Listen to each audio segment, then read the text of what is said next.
되온 사실이 감사원 감사로 드러났습니다. 날씨입니다. 오늘은 전국이 대체로 맑은 가운데 영남지방과 전남 남해안, 제주도에는 구름이 많이 끼겠습니다. 내일은 전국이 가끔 구름 많겠지만 중부지방은 대체로 흐린 가운데 오전부터 비가 오는 곳이 있겠습니다. 서울의 현재 기온은 23.8도입니다. 일라디오 5시 뉴스를 마칩니다. 아나운서 김재홍이었습니다. KBS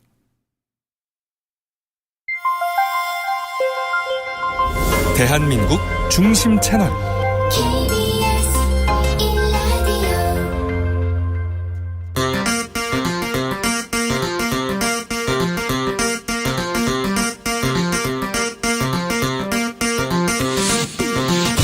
주진우 라이브.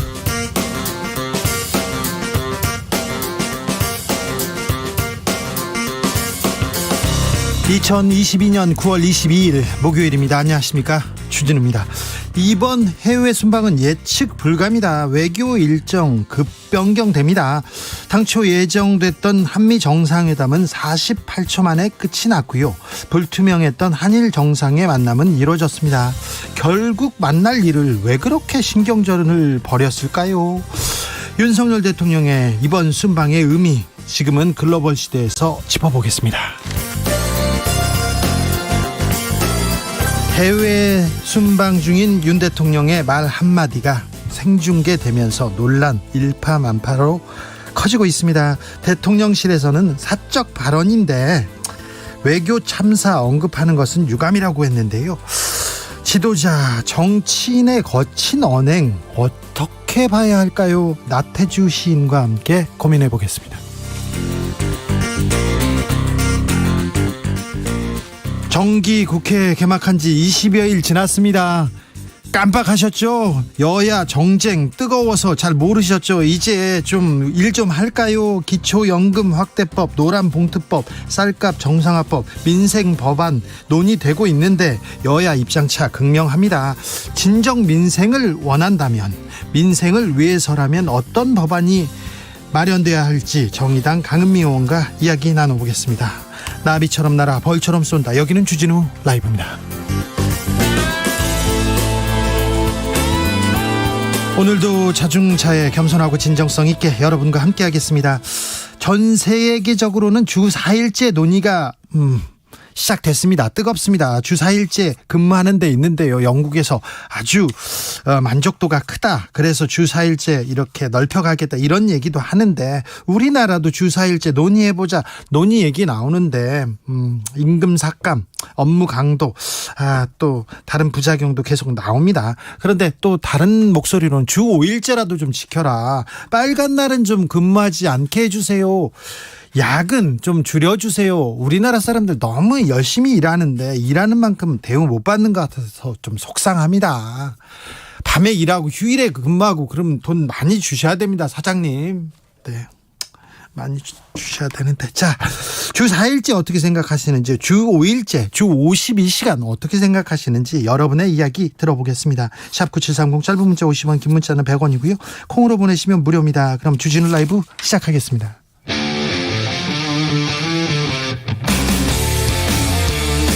탐사보도 외길 인생 20년. 주 기자가 제일 싫어하는 것은?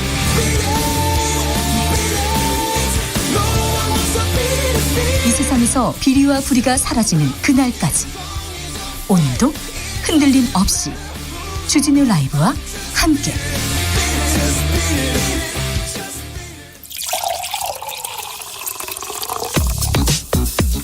진짜 중요한 뉴스만 쭉 뽑아냈습니다. 주스 정상근 기자, 어서 오세요. 네, 안녕하십니까. 미국이 금리를 크게 올렸습니다. 네, 미국 연방준비제도가 기준금리를 0.75%포인트 인상했습니다. 네. 이 3번 연속 자이언트 스텝인데요. 이에 따라 2.25에서 2.5%였던 미국 기준금리는 3에서 3.25%로 올랐고요. 이는 2008년 1월 이후 14년 만에 가장 높은 수준입니다. 우리도 그러면 또 따라 올리는데요. 한국은행 빅스텝 시사했습니다. 네, 이창용 한국은행 총재는 오늘 기준금리 0.25%포인트 인상의 전제 조건이 많이 바뀌었다라는 말을 했습니다. 빅스텝 가능성을 시사했는데요. 네. 이창용 총재는 지난 수개월간 그 미국 연방준비제도의 최종 금리가 사전 예고 지침의 전제 조건이었다라고 말했습니다. 외환시장 출렁이었습니다. 네, 오늘 원달러 환율 13년 6개월 만에 처음으로 1,400원 선을 마감으로 넘어섰습니다. 네. 오늘 서울 외환시장에서 거래된 원달러 환율은 전 거래일보다 15원 50전 오른 달러당 1,409원 70전에 거래를 마쳤습니다. 1,400원 계속 거기서 저지하고 꼭 맞고 있었는데 이제 훌쩍 넘어가 버렸습니다. 코스피도 출렁입니다. 네, 오늘 코스피 지수는 전 거래일보다 14.9포인트 내린 2332.31에 장을 마치며 이틀 연속 하락했습니다. 네. 외국인과 기관이 매도를 이어갔고요. 개인이 순매수하며 지수를 방어했습니다. 미국에서 금리 올립니다. 물가 잡기 위해서라고 합니다. 그런데 미국에서 금리를 올리면 우리도 따라 금리를 올리는데 미국 금리 올리면 우리 물가는 또 오릅니다. 원자재 값 상승하지 않느냐, 기름값 올랐지 않느냐, 그러면서 달러가 올랐으니까 들여오는 가격 높아졌다. 우리 물가도 오릅니다. 우리 물가는 어떻게 하실 건지, 이 고금리, 고환율 시대 우리 민생은 어떻게 챙기실지, 이런 부분에 대해서 좀 싸우셔야 됩니다. 이런 부분은 여야가 민생을 위해서 내가 더 잘하겠다 막 싸워주세요. 좀 싸워줘야 되는데 다른 데서 싸우고 있습니다. 뭐 하시는지 좀 건투를 빌겠습니다. 민생을 잡기 위해서 이렇게 싸우면은 이준석 그리고 다른 정치권에서 싸우는 거 말고 민생을 잡기 위해서 싸우면은요, 국민들이 응원합니다. 응원해요. 윤석열 대통령의 말이 큰 파문 낳고 있습니다. 네, 미국 뉴욕을 방문 중인 윤석열 대통령이 이 막말을 하는 모습이 MBC 카메라에 포착돼 큰 논란이 일고 있습니다. 현지 시간으로 1일 미국 뉴욕에서 이 조 바이든 미국 대통령 주최로 열린 회의에 참석을 한 뒤 현장을 빠져나가면서 비속어를 사용했습니다. 3089님이 살다 이런 뉴스를 접하네요. 순방 내내 아이고 말을 잇지 못할 만큼 참담합니다. 얘기하는데 이 지도자의 언어에 대해서 그리고 어떤 일이 있었는지는 저희가 자세히 잠시 후에 얘기하겠습니다. 그런데 한미 정상회담 48초에 그쳤어요? 네, 대통령실은 이번 미국 순방 중 윤석열 대통령이 바이든 미국 대통령과 정상회담을 할 것이다라고 발표했었는데요. 하지만 두 정상의 만남은 잠깐의 환담에 그쳤습니다. 뉴욕 시내에서 열렸던 회의가 있었는데요. 네. 이 바이든 대통령이 주최한 행사였는데 윤석열 대통령이 막판에 초청되면서 48초간 짧게 인사를 나누었습니다. 막판에 초청되면서 짧게 인사 나눴습니다. 인사를 나누고 나오는 길에 하던 얘기죠, 오늘. 네, 맞습니다. 네, 기시다 후미오 일본 총리 만난다 안 만난다 말이 많았는데요. 결국 윤석열 대통령과 만났습니다. 네, 한일 정상회담이 열렸는데요. 2019년 이후 2년 9개월여 만에 처음입니다. 하지만 이 만난 시간이 30분이었습니다. 네, 30분이라도 만났으니까. 근데 왜 만날 일을 그렇게 신경전을 벌였는지 잠시 후에 저희가 지글시에서 자세히 분석합니다. 주진우 라이브 국제뉴스가 가장 강하기도 합니다. 그러니까 주목하셔도 됩니다. 기대하셔도 됩니다. 대통령실 인력이 줄었어요. 그런데 예산은 오히려 더 늘었다는 보도 있더라고요. 네, JTBC는 어제 대통령실의 인력이 줄은 반면 예산이 늘었다라고 보도했습니다. 윤석열 정부는 대통령실 인원을 줄여서 업무 효율을 높이겠다라고 밝혔고 직원 수를 100여 명 줄였는데요. 하지만 내년도 예산안을 살펴본 결과 대통령 비서실은 지난해보다 71억 원 더 늘었고 경호처는 200억 원 정도가 더 늘었습니다. 그런데 인력도 줄었는데 돈이 많이 든다. 또 이거 인건비 말고 다른 돈도 더 들 텐데 청와대 미술전시 예산도 논란이 좀 됩니다. 네, 정부는 시민들에게 개방한 청와대에서 미술전시를 열겠다며 48억 원을 배정했는데요. 네. 실내 전시 2번에 30억 원, 야외 전시 2번에 18억 원을 배정했습니다. 하지만 국립중앙박물관의 경우 실내 전시 한 번에 3억 원대를 쓰고요. 덕수궁 미술관은 야외 전시 한 번에 1억 5천만 원을 써서 이게 너무 지나치게 많이 잡은 건 아니냐라는 비판이 제기됐습니다. 대통령실 뭐라고 합니까? 대통령실 대변인의 입장문을 통해서 윤석열 정부는 대통령실 예산안에서 인건비를 증액 편성한 바 없다라고 반박했습니다. 네. 늘어난 14억 원 중 12억 원은 호봉 승급액을 반영한 금액이다라고 했고요. 2억 원은 5급 이하 모든 공무원에 적용되는 처우 개선 상승분이라고 말했습니다. 네, 청와대에서 용산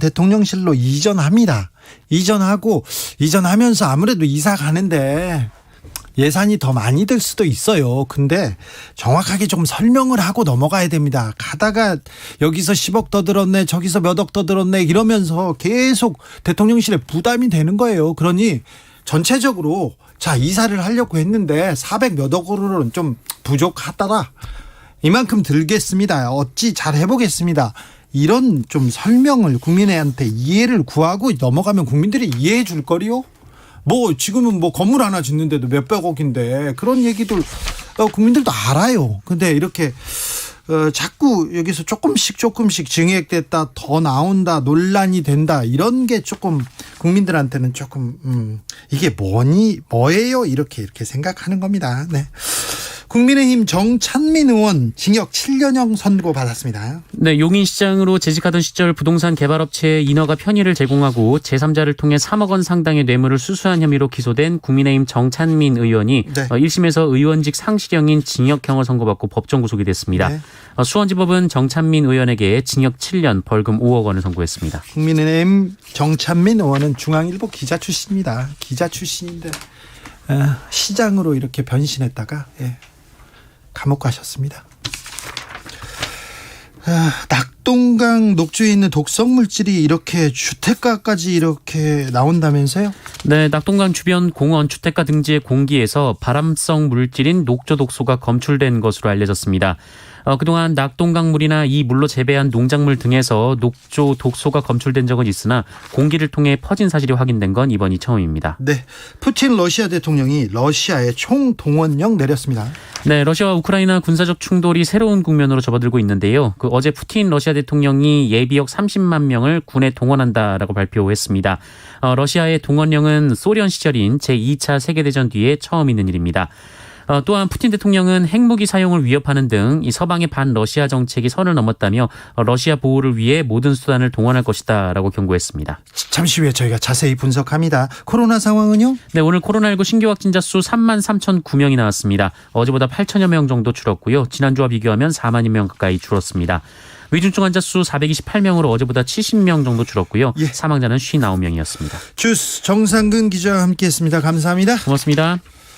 주 4일 관련해서 많은 얘기를 해주시는데 김갑수님 주진우 라이브도 주 1일째로 이렇게 왜 그러세요? 안 그래도 지금 왜 그러세요? 여기저기서 제가 주 1일만 이렇게 뉴스를 전하면 그 뉴스에 대한 갈증은 어떻게 하시려고 1720님 주 6일 근무자라 주 5일째만 되었어도 좋겠어요. 4일째 되면 와 진짜 행복하고 월급 루팡할 생각 안 할 것 같아요. 얘기하는데 그렇습니다. 아직 주 5일째가 자리 잡지 않은 중소기업 그리고 작은 가게들 많습니다. 그러니까 주 5일째라도 좀 정착해야 될 텐데 그런 생각합니다.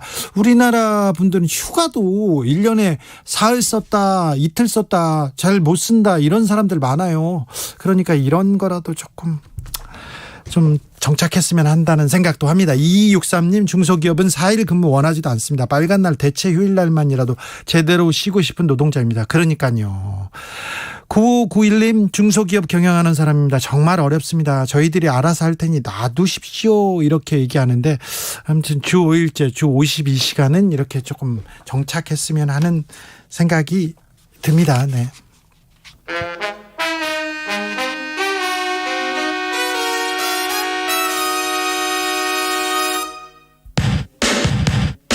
주진우 라이브 돌발 퀴즈. 오늘의 돌발 퀴즈는 객관식으로 준비했습니다. 문제를 잘 듣고 보기와 정답을 정확히 적어 보내주세요. 9월 22일 오늘은 세계 차 없는 날입니다.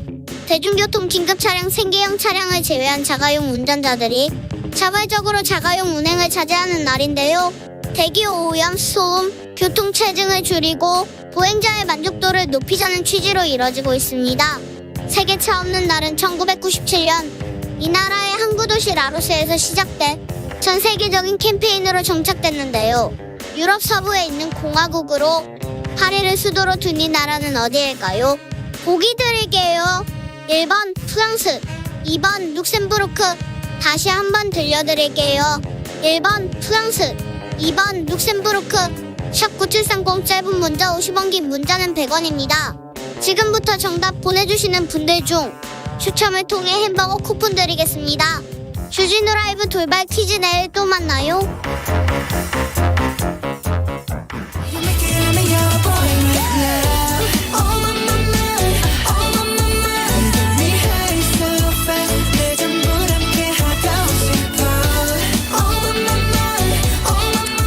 요즘 세상이 각박해서 그런지 사람들의 언어 너무 거칩니다. 정치인들, 지도자라는 분들도 혐오, 비방의 언어 이렇게 쏟아내는데요. 오늘 대통령도 어떤 말을 했는데, 자, 언어란 뭔지, 언어의 품격에 대해서 나태주 시인과 한번 생각해보는 시간 갖겠습니다. 선생님 안녕하세요. 네, 안녕하세요. 건강하시죠? 네, 그럭저럭 잘 지냅니다. 아유, 잘 지내셔야지 건강하게. 네. 네. 가을입니다, 선생님. 가을. 가을이다, 부디 아프지 마라. 네, 가을이다. 부지 아프다. 네. 아프지 마라. 네, 네. 가을에는 뭐를 해야 됩니까? 시를 읽어야 됩니까? 하늘을 봐야죠. 하늘을 봐야 됩니까? 그리고 바람을 느껴야 되고 들판을 봐야 됩니다. 예. 그 우리나라의 가을이 얼마나 좋은 하늘의 선물인지 모릅니다. 어렸을 때, 젊었을 때는 하늘 좋은지 몰랐어요. 바람 좋은지 몰랐어요. 그럼요. 인생이 나이 들수록 더 좋은 것을 발견할 수가 있어요. 그렇습니까? 조금 잃어버리기도 하고 섭섭하기도 속상하기도 불행하기도 한 다음에 네. 그 다음에 이제 되찾았을 때 너무너무 아름답고 빛나고 감사하고 그런 인생을 우리가 찾거든요. 한국의 자연도 네. 이 가을도 마찬가지라고 생각합니다. 네. 자, 50년 가까이 이렇게 아름다운 것들 찾아서 아름다운 말로 시로 이렇게 만들어 주셨는데요. 네. 그 선생님이 보시기에 이제 한국, 대한민국은 지금 어떻게 변하고 있습니까? 우리 한국은 네. 엄청나게 잘 살고 있고요. 예. 엄청나게 발전할 수 있고 어떤 그 동력이 풍부한 나라인데 네. 문제는 사람들이 예. 자기가 예쁘지 않다고 생각하고 사랑받지 않고 있다고 생각하는 것이 문제입니다. 예. 만족이 좀 부족하고요. 예. 너무 빠르고요. 너무 상대적 비교가 너무 많고 그래서 네. 사람들이 좀 마음속으로 불편한데 그러지 말고 네. 나는 괜찮다. 나는 지금 충분하다. 이렇게 만족하는 마음을 이 가을에 좀 느꼈으면 좋겠습니다. 그러니까요. 알겠습니다. 가을이니까 선생님 시 한 편 읽겠습니다. 제가. 아, 그러실래요? 네. 네, 감사합니다. 네. 바람 부는 날 읽겠습니다. 아. 너는 내가 보고 싶지도 않니? 구름 위에 적는다. 나는 너무 네가 보고 싶단다. 바람 위에 띄운다. 좋습니다. 아, 네네네. 그게 우리가 이제 마음을 좀 열어놓고 네. 조금 이렇게 편안하게 생각하고 할 때 예. 그러면 바람 위에 내 마음을 띄울 수 있는 그런 여유가 생겨요. 네. 그래서 이 가을에는 모두 다들 좀 용서하고 예. 좀 미움을 내려놓고 갈등을 좀 조금 뒤로 하고 네. 이만하면 좋았다. 태풍 지나서 코로나 지나서 네. 이만큼이라도 우리가 누리는 이 가을 햇빛, 가을 바람 얼마나 좋습니까? 예. 근데 선생님.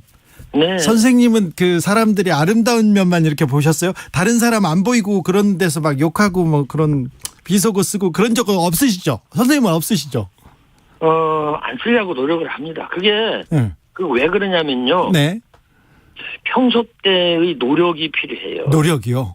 예, 그래서 평소 때 예. 그 누군가가 보지 않아도 예. 그 사람을 좋게, 예.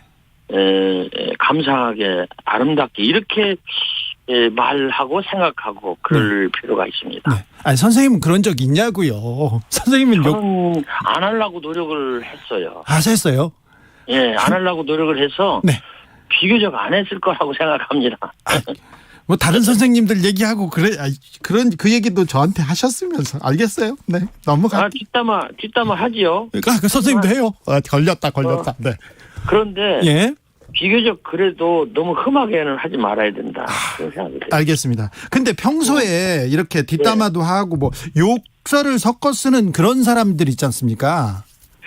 그런 사람들은 생활 습관이 잘못돼서 그래요. 그래요? 네, 생활 습관이 네. 평소 때 하던 대로 해서 그렇습니다. 네. 그러니까 평소 때 예.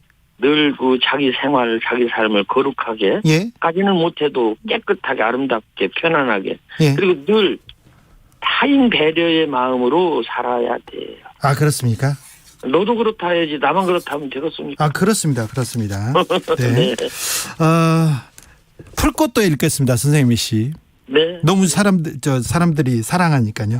아, 감사하죠. 자세히 보아야 예쁘다.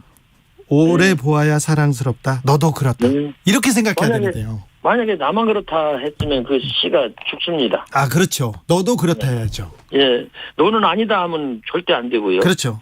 너는 너는 빼놓고 하면은 약올로고요. 네. 너는 원수다 그러면서 정치인들은 맨날 싸우는 것 같아요. 정치인들의 언어가 너무 혐오 비방의 언어인 것 같은데. 정치가 1번 아닙니까? 제일 앞서 나가잖아요. 예.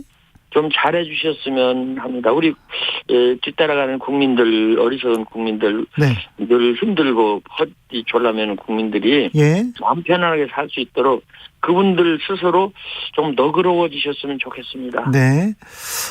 아름다운 말을 쓰기 위해서 이런 어른이 아름다운 말을 쓰기 위해서 어떻게 해야 됩니까? 일단 근데 그 좋은 책을 읽고요. 네. 좋은 말을 평소 늘 생각하고 특히 시를 읽는 것을 좋아해야 된다 그러면 또 아니요. 이슈가 아닐까요? 아니 시는 또 시를 읽어야죠. 술을 줄이고 시를 읽어라 그러면 되죠. 술은 좀 줄이시는 게 좋겠어요. 이 가을 하늘을 쳐다보시면서 네. 술은 좀 줄이시고 네. 본인 건강도 그렇고 네. 그래서 줄이시고 시를 읽으시면 네. 좋지 않을까요? 네. 선생님의 시 또 그리움도 또 제가 읽겠습니다. 아 그렇습니까? 네. 네. 그리움 나태주. 가지 말라는데 가고 싶은 길이 있다. 만나지 말자면서 만나고 싶은 사람이 있다. 하지 말라면 더욱 해보고 싶은 일이 있다. 그것이 네. 인생이고 그리움 바로 너다. 너다. 예. 이게요. 예. 우리들 스스로 얘기입니다. 그래요. 우리는 스스로 그렇게 좀 엇박자를 놔. 우리 예. 인생에 대해서. 그렇죠. 근데 이제 그걸 알 때쯤 되면 우리가 철이 드는 거죠. 아, 그래요. 아유, 가지 말라는데 하지 말라는데 하고 나 있어요. 우리 아들 보고 온 소리인데 아, 그래요. 내가 나중에 보니까 예. 우리 아버지한테도 내가 그랬더라고요. 아, 그래요. 아버지가 시 쓰지 말라 했는데 시를 썼고요. 아, 그렇구나. 돈 벌러서 당신 좀 논 사달라 했는데 논 안 사드렸고. 네. 나만 그냥 호의호식은 건 아니지만 시 썼고 영화 봤고. 네. 그래서 아버지한테 죄송해요. 그걸 알고 났더니 예. 이제 늙었습니다. 아니, 시님 아버지 노는 사주시지 그러셨어요. 그러게 말이에요. 네, 알겠어요. 아이고 돈이 없었어요. 아, 그랬어요? 네. 네. 우리는 이렇게 인생이 네. 늘 이렇게 후회스럽고 네. 나중에 지나면은 아쉽고 네. 그렇습니다. 저는 이제 50 됐는데요. 아직도 아버지가 논을 안 사준다고 불만이 많습니다. 큰일 나셨네. 네. 그래도 네. 제일 중요한 건 이렇다고 생각합니다. 네. 효도의 끝은 입신양명이라고 하였으니 자기가 자기를 드날리고 자기 삶을 잘 살아서 아버지가 걱정 없이 않게 하면 네. 논사드린 것보다도 더 큰 효도라고 생각합니다. 네. 저도 그렇게 생각해요. 저는 저희 아버지는 감옥 안 가고 사람 구실하고 산다. 그걸로 좀 만족하세요. 그래서 저는 효도의 끝이라고 생각합니다. 감옥은 안 가야죠. 감옥 안 가야죠. 해주시면. 네. 나도 그 감옥에 가끔 가는데 어휴. 이야기하러 갑니다. 아, 네네. 네, 놀라지 마세요. 네네. 진짜 이야기하러 갔다 와도 네. 섬뜩해요. 네. 네, 그래서 우리 그렇게 좀 잘 살도록 노력을 해야 되겠습니다. 네. 8121님께서 주진우 기자님도 올해 보니 예뻐요 얘기하십니다. 감사합니다. 최현재님께서 오늘 하늘 너무 예쁩니다. 들판, 꽃, 나무, 가을 너무 좋아요. 나태주 선생님이시네요. 나태주 선생님 팬들이 많이 오셨습니다. 네, 감사합니다. 저기 선생님 인터뷰 처음에 저희가 BTS의 노래를 이렇게 띄워줬는데 선생님께서 BTS 노랫말을 읽고 이렇게 단상을 덧붙여서 노래 산문집 작은 것들을 위한 시 이렇게 내셨잖아요. 네. BTS의 노래가 어떻게 시인의 마음에 들어왔습니까? 그 BTS는 작은 것들 그러니까 오래된 것, 추운 것 그러니까 쉽게 말하면 마이너에 대한 관심부터 노래가 시작이 됩니다. 그러면서 너를 만나서 내가 따뜻해졌고 내가 더 좋아졌고 나는 사랑하는 사람이 됐고 이렇게 노래가 바뀌어가요. 그래서 이 노래를 들어보면 네. 또 노랫말을 읽어보면 네. 점점 마음에 불이 켜지는 것 같고 네. 마음이 점점 너그러지고 편안해지는 것 같은 그런 생각이 듭니다. 그래서 네. 세계의 젊은이들이 이렇게 BTS에 대해서 열광하지 않는가. 아, 그렇군요. 참 놀라운 일이죠. 네네, 그렇죠. 마음에 불이 켜진다. 이런 젊은이가 우리에게 있다는 것은 우리의 재산이고 우리의 네. 큰 보배죠. 그렇죠. 근데 보배 같은 BTS를 정치인들이 자꾸 이용합니다. 가만히 있으면 좋은데 그거 좀 속상해요. 안 했으면 좋겠습니다. 그렇죠. 네. 네. 네. BTS는 그냥 놔둬도 네. 우리나라를 위해서 네. 충분히 좋은 일을 합니다. 아, 그러니까요. 지금 세계에서. 놔두시고 네. 당신들 일이나 잘하십시오. 네, 알겠습니다. 네. 네. 선생님. 네. 좋은 어른이 되려면은 어떻게 해야 됩니까? 자기 것을 내려놓아야 돼요. 뭘 내려놓으라고요?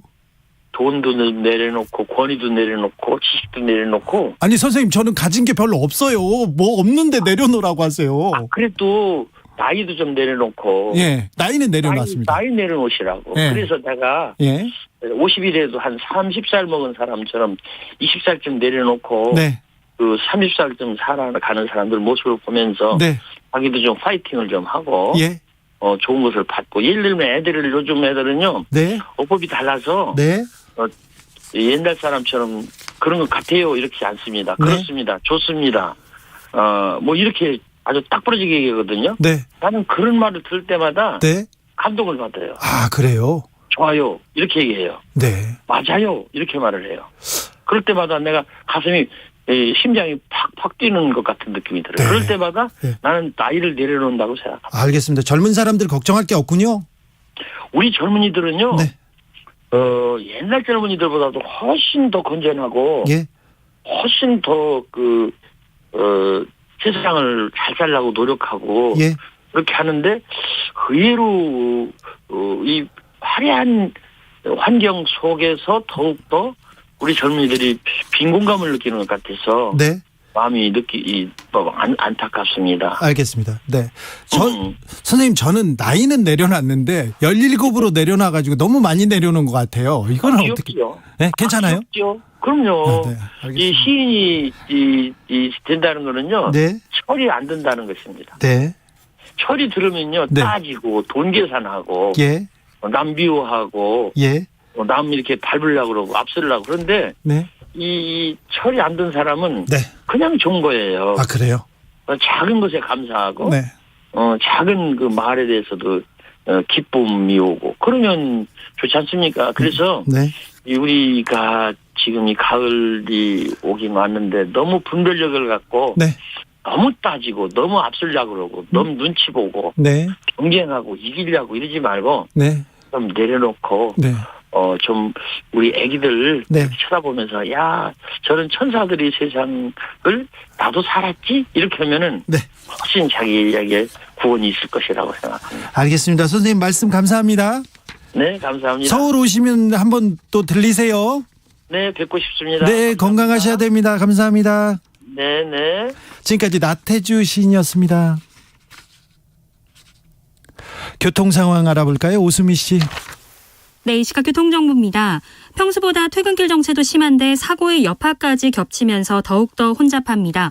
경인고속도로 서울 방향으로 부천 부근에서 소형 화물차에 불이 나는 사고가 있었고요. 이 사고 수습은 이제 막 마무리가 됐는데 아직 여파가 남아서 서인천부터 부천까지 가는데 11km나 정체가 극심해져 있습니다. 서해안고속도로 서울 쪽으로도 당진 분기점 부근에서 사고가 있었습니다. 사고 잔재물을 아직 처리하고 있어서 운산터널부터 당진 분기점까지 가는데 11km 구간에서 정체가 이어지고요. 더 올라가서도 서평택에서 팔탄 분기점까지 13km 구간에서 교통량이 많습니다. 다시 한번 매송휴게소에서 용담터널, 광명역에서 금천 쪽으로 느리게 이동을 합니다. 영동고속도로 인천 가는 길 양지부터 밀리기 시작하고요. 이후 신갈, 북수원, 군자에서 월곶, 서창에서 도로 종점까지 구간 속도가 떨어져 있습니다. KBS 교통정보센터였습니다.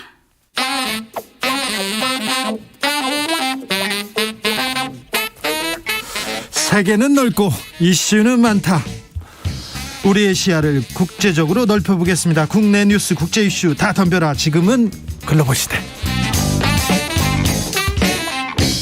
자, 국제적 토크로 문을 열어보겠습니다. 군사, 외교, 안보 전문가 김종대 전 의원 어서 오세요. 안녕하십니까. 세계적인 평론 스케일 이승원 평론가 어서 오세요. 안녕하세요. 네. 자, 윤석열 대통령 순방 중이십니다. 네. 네, 오늘은 조금 살화가 있었습니다. 네. 예. 제가 참 할 말을 잃어. 이게 뭐부터 말씀드려야 될지 제가 대량 난감인데. 네. 근데 제가 외교라는 건 아주 섬세한 의정과 그 치밀한 검토가 반드시 수행되고 전문가들의 영역이거든요. 네. 근데 왜 이렇게 대통령의 모든 면이 왜 속어로 마사지 한다 그러지 않습니까? 네. 이렇게 어떤 그 메시지 연설 그다음에 정상회담에다가 그 막말 파동까지 왜 이렇게 그 관리가 안 되는 거고 통제불능 상황으로 가는 거고 또 모든 것이 다 이렇게 어긋나는지 정말 이해를 못 하겠어요. 아무리 이건 내가 이해하려고 그래도 그 대사관이나 외교부에 베테랑들이 얼마나 많은데. 그렇죠. 이렇게 이게 꼬이고 엉망이 되나? 대통령실, 외교부 좀 총체적으로 그렇습니다. 그러니까 이게 아침에 뉴스를 읽는데 네. 어제부터 계속 며칠 이게 실화야 네. 싶은 내용들이 너무 많은 거예요. 그러니까 네. 이럴 수는 없는 거예요, 정말. 네. 사전 조율도 이렇게까지 안 된 그 외유가 있었는지 해외 순방이 있었는지 그렇다고 사전 조율을 그렇게 못했으면 사후 대응이라도 해야 되지 않습니까? 정확하게 네. 설명하고. 그런데 김은혜 수석이나 등등 얘기를 들어보면은 저희 어린아이 같은 얘기를 하고 있어요. 변명조로. 그러니까요. 국민들이 그걸 믿을 수 있겠냐는 거죠. 아니, 국민들이 왜 조문을 안 했습니까? 물어보는데 거기서 화를 내고 있습니다. 그러니까요. 그래서 네. 지금 일일이 진짜 영국부터 따지면은 네. 시간이 넘칠 정도인데 어쨌든 일단 의원님께 네. 아니 그러니까 넘겨서 네. 사적 발언 얘기해 주세요. 그거. 예, 사적 가가지고 여러 가지 말썽이 있다 그러지만 가기 전에 한 얘기하고 너무 다른 거예요. 조문하러 가겠다 그랬잖아요. 네. 본인들이 얘기했잖아요. 예. 그런데 조문 안 했잖아요. 그다음에 이제 어떤 사정이 있다 손치더라도 간 목적은 어쨌든지 간에 앞뒤가 맞아야 될 거 아닙니까? 네. 그다음에 자, 미국으로 왔어요. 발언에서 네. 예. 오늘 사적 발언부터가 이게 난리가 났는데 솔직히 말해 이거 사적 발언 아닙니다. 아니 공식 행사장에서 공식 수행원들하고 거기에 여러 사람 보는 카메라 앞에서 한 말이 어떻게 사적 발언입니까? 그리고 대통령의 발언을 사적이다. 예. 그리고 거기서 사적 발언을 왜 합니까? 이거는 바이든 대통령하고 대화를 한 연장선에서 나온 발언이에요. 48초 대화도 정확하게 47.5초라 그러지만. 그런데 이걸 갖다가 바이든 대통령하고 얘기해 보니까 이렇다더라 하는 게 그 문제가 된 차마 제가 옮기지 못하겠습니다만 예, 이 내용입니다. 그래가지고 이걸 사적이라 그러고 이걸 또 보도하는 언론 탓을 하고 있고. 그런데 이거는 굉장히 이제 미국 쪽에 주는 충격도 커요. 사실은 이래가지고 외교 참사가 벌어진 예가 과거에도 있었습니다. 주로 네. 장관급들이. 그러니까 한미 관계가 아주 어려웠던 시절이 있었거든요. 근데 이거는 미국의 어떤 정부가 걱정이 아니라 미국의 네티즌들이 많은데 그 시민들이 이런 기사를 캡처해가지고 어떤 그 한국에 대한 반함 캠페인을 한다거나 사과 압박이 들어온다거나 이런 공공외교 영역에서의 문제가 되는 거예요. 정부야 이걸 어떻게 하겠습니까?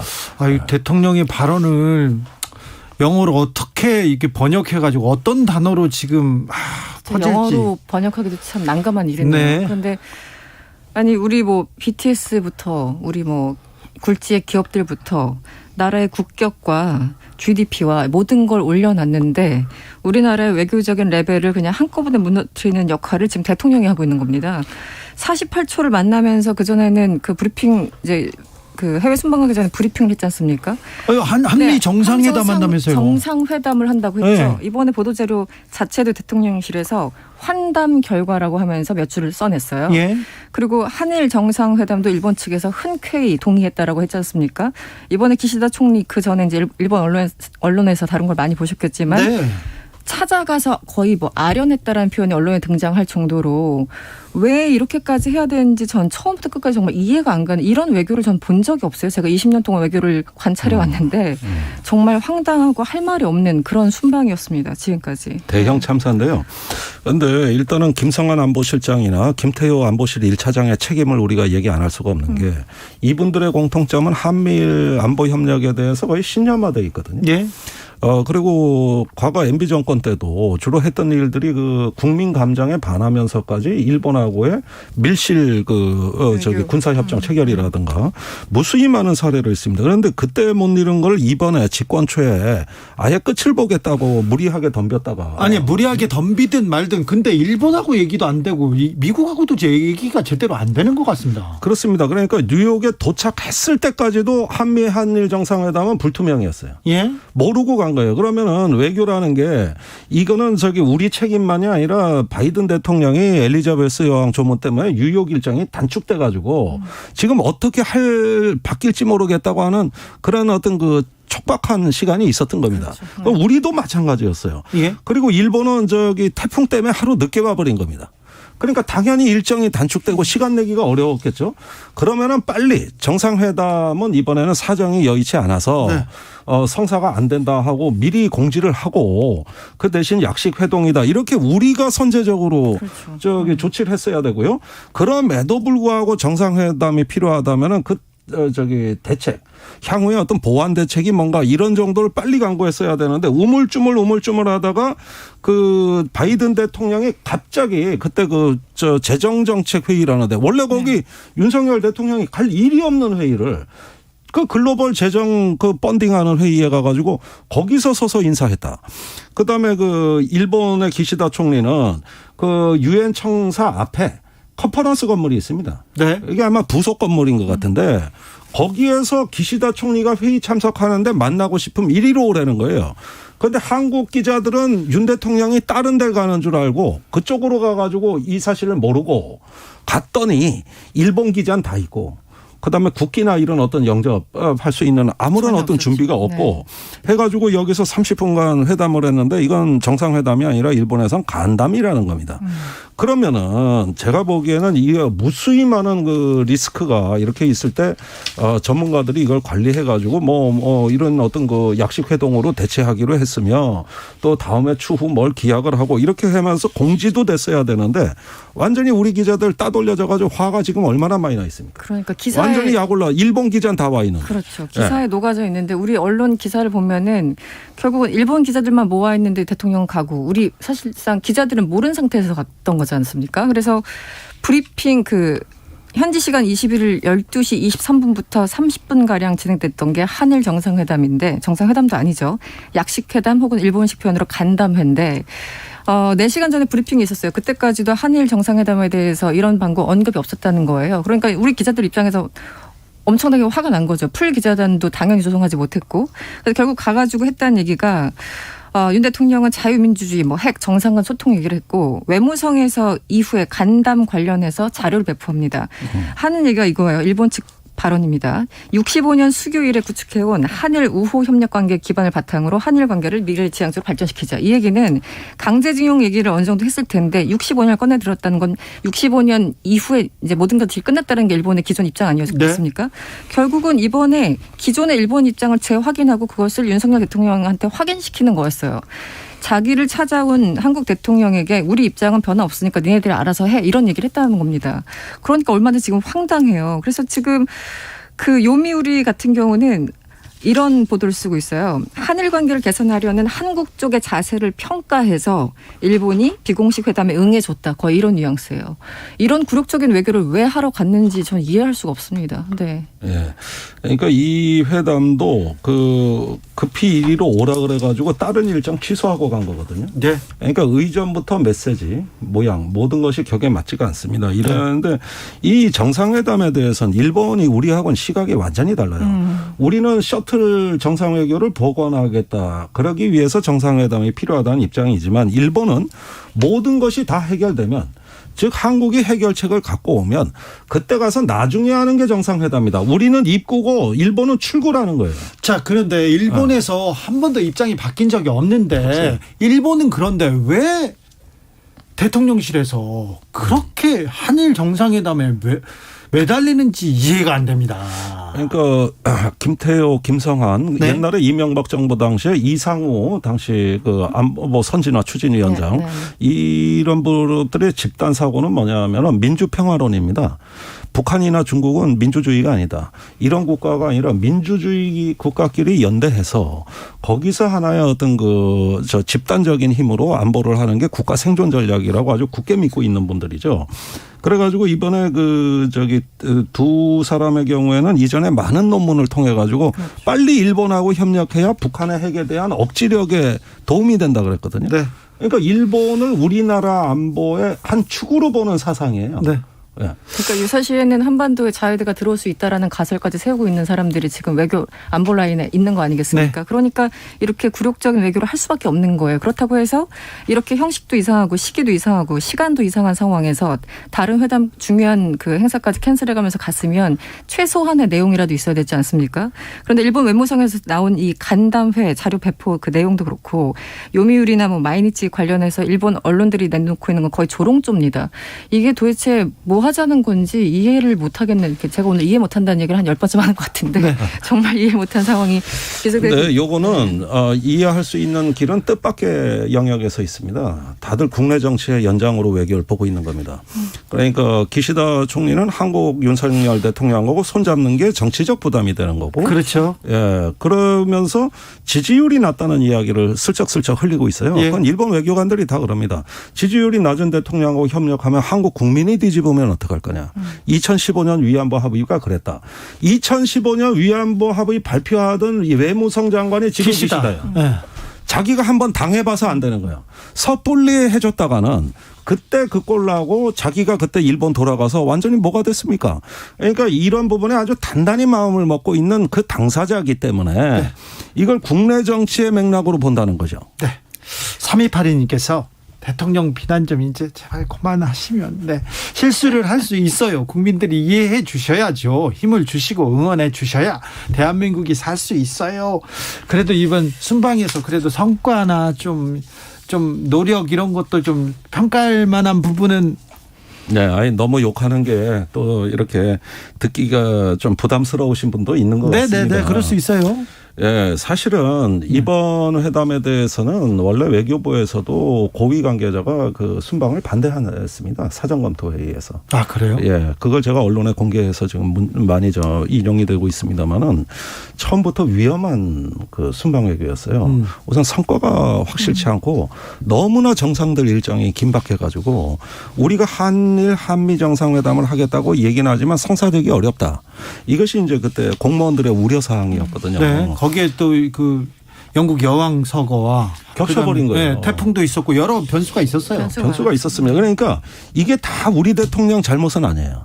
지금 자연적 원인도 있고 네. 뜻밖의 어떤 그 조문의 어떤 그 변수도 등장했기 때문에 어느 정도 실수는 인정해 주는 것도 그런 아량은 필요합니다. 그러니까 이런 선에서의 어떤 한계를 빨리 인정하고 이번 성과가 유감스럽게도 여러 요인으로 인해서 어려움이 많았다. 이렇게 이제 설명이 들어갔을 때 네. 국민들하고 소통이 되고 이해가 되는 거거든요. 국민도 이해해 주려고 하죠. 네. 그런데 이제 뜻밖의 우리 정부가 조급함을 드러내면서 이제 막말 실수까지 이것이 이어지는 것이 화를 키워버린 겁니다. 네. 이런 점에서는 아무리 외교가 우리 계획대로 진행되지 않는다 하더라도 그거에 맞는 임기응변과 그 상황에 맞는 관리를 하면 되는 겁니다. 누가 그걸 갖고 뭐라 그럽니까? 네. 근데 이번에는 거기에서 모든 면이 부실했다. 이 점은 조금 뭐 비판하기가 듣기가 거북스러울 수 있습니다. 사실은 사실대로 말씀드려야 될 것 같아요. 이승원 평론가께서 이렇게 화내는 거는 처음 보는 것 같아요. 유성환 님이 얘기하시네요. 저도 그러니까 말씀하신 것처럼 사실은 뭐 탁현민 비서관도 뭐 그 방송에 나와서 뭐 여러 차례 얘기했지만 사실은 가면은 계획대로 안 되는 경우도 많기 때문에 네. 순발력도 필요하고 임기응변도 필요하고 이제 여러 가지 스킬이 좀 필요할 겁니다. 네. 그래서 저는 외교는 나가면은 대통령이 모든 걸 다 할 수 없어요. 당연히. 그렇기 때문에 의전이 필요한 거고 실무진의 어떤 사전 협의, 사전 조율이 필요한 건데 일단 사전 조율부터가 제대로 안 됐는데 마치 된 것처럼 국민들한테 발표를 하는 것도 첫 번째 문제이고 그건 대통령이라기보다는 그 밑에 실무진들의 뭐 몫이겠죠. 그 대통령실 혹은 외교부에. 그리고 사전 조율이 안 됐고 혹은 또 조율이 됐지만 뭐 갑자기 뭐 그 바이든 대통령이 워싱턴 들렸다가 다시 뉴욕에 왔다고 하지 않습니까? 그러니까 그런 것들 보면은 사후 대응, 그러니까 여기에 대해서 어떻게 설명을 좀 정확하게 하면 사람들이 이해를 해주려고 하는 사람들이 있지 않습니까? 그렇죠. 물론 비판만 하려고 하는 사람들도 있겠지만 이해하죠. 그렇죠. 그러니까 어떤 이렇게 다자가 모이는 국제 어떤 회의에서는 특히 유엔 총회 같은 데서는 네. 워낙 변수들이 많기 때문에 국민들이 이해할 마음의 준비를 갖고 있는 분들도 계십니다. 그렇다면 김은혜 수석이나 이런 분들이 좀 정확하게 설명을 해야 되는데 그냥 네. 뭐 사적 발언, 뭐 약간 임기응변식 그런 발언 이런 것들이 사람들을 더 화가 나게 하는 것은 아닌가라는 생각이 듭니다. 자, 이게 이렇게 무리한 어떤 그 발표나 메시지 관리 실패의 근본 원인은 네. 이번 순방 외교에 대한 과도한 기대감과 조급증입니다. 네. 조금 눌러놔야 됩니다. 네. 지금 이런 부분들이 자꾸 전면에 표출되다 보니 관리가 안 되는 것이죠. 네. 아무튼 외교 안보 라인이 지금 대통령을 잘 모신다고 생각되지 않습니다. 그리고 홍보 라인에서 대통령의 지금 순방에 대해서 정확하게 설명하고 이렇게 국민한테 이해를 구한다 그렇게 생각되지 않습니다. 그 부분은 좀 짚고 넘어가야 되겠습니다. 푸틴 러시아 대통령 동원령이요, 강제 30만 명 동원하겠다, 동원령을 발령했습니다. 이게 무슨 의미입니까? 유엔 총회에서도 계속 우크라이나 문제가 계속 화두로 오르던데요.